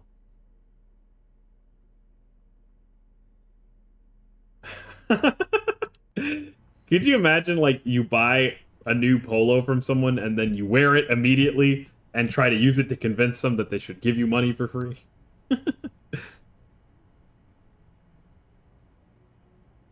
All right. Everything's still cool here, officer. 25%er, more or less. Sure. Start Nice. with a compliment, then work your way up from there. This is about business, remember. Hey, you seem like a really successful entrepreneur. Would you like to support a member of the local police force? Oh, okay. But why, officer? Think of it as an investment. An investment? What kind of investment? Oh, you know. Or you could not make this about corruption and go with something even wilder.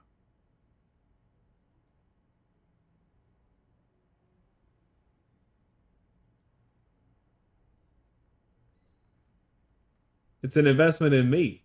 A highly experimental human being. My risk-reward ratio is insane. Guess it can't be any riskier than speculating in exotic derivatives.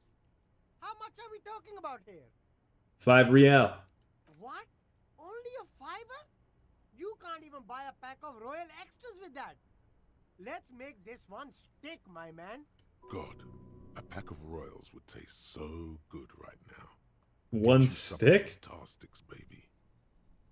I guess that means $10? It surely can't mean $1 million.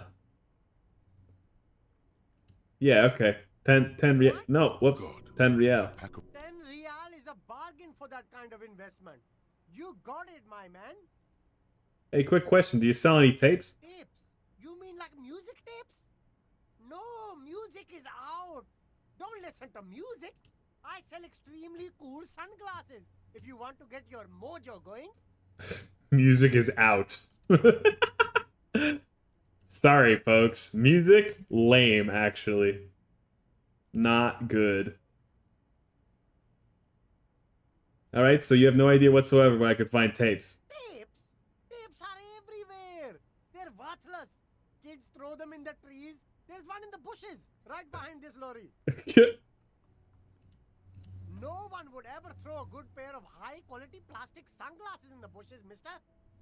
High quality plastic sunglasses, huh? To the west, dark brown ribbons of tape hang from the tree, flowing in the wind. I'll leave it to you for now. Alright, wait. So there's actually a tree over here that has a bunch of crap in it. I think I remember. Was it in the other peninsula? But he also mentioned a bush behind the lorry. Like, that might actually be real. He might not even be fucking around.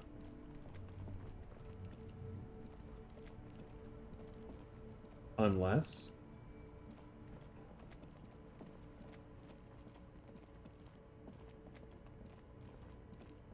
we're looking for tunes, man.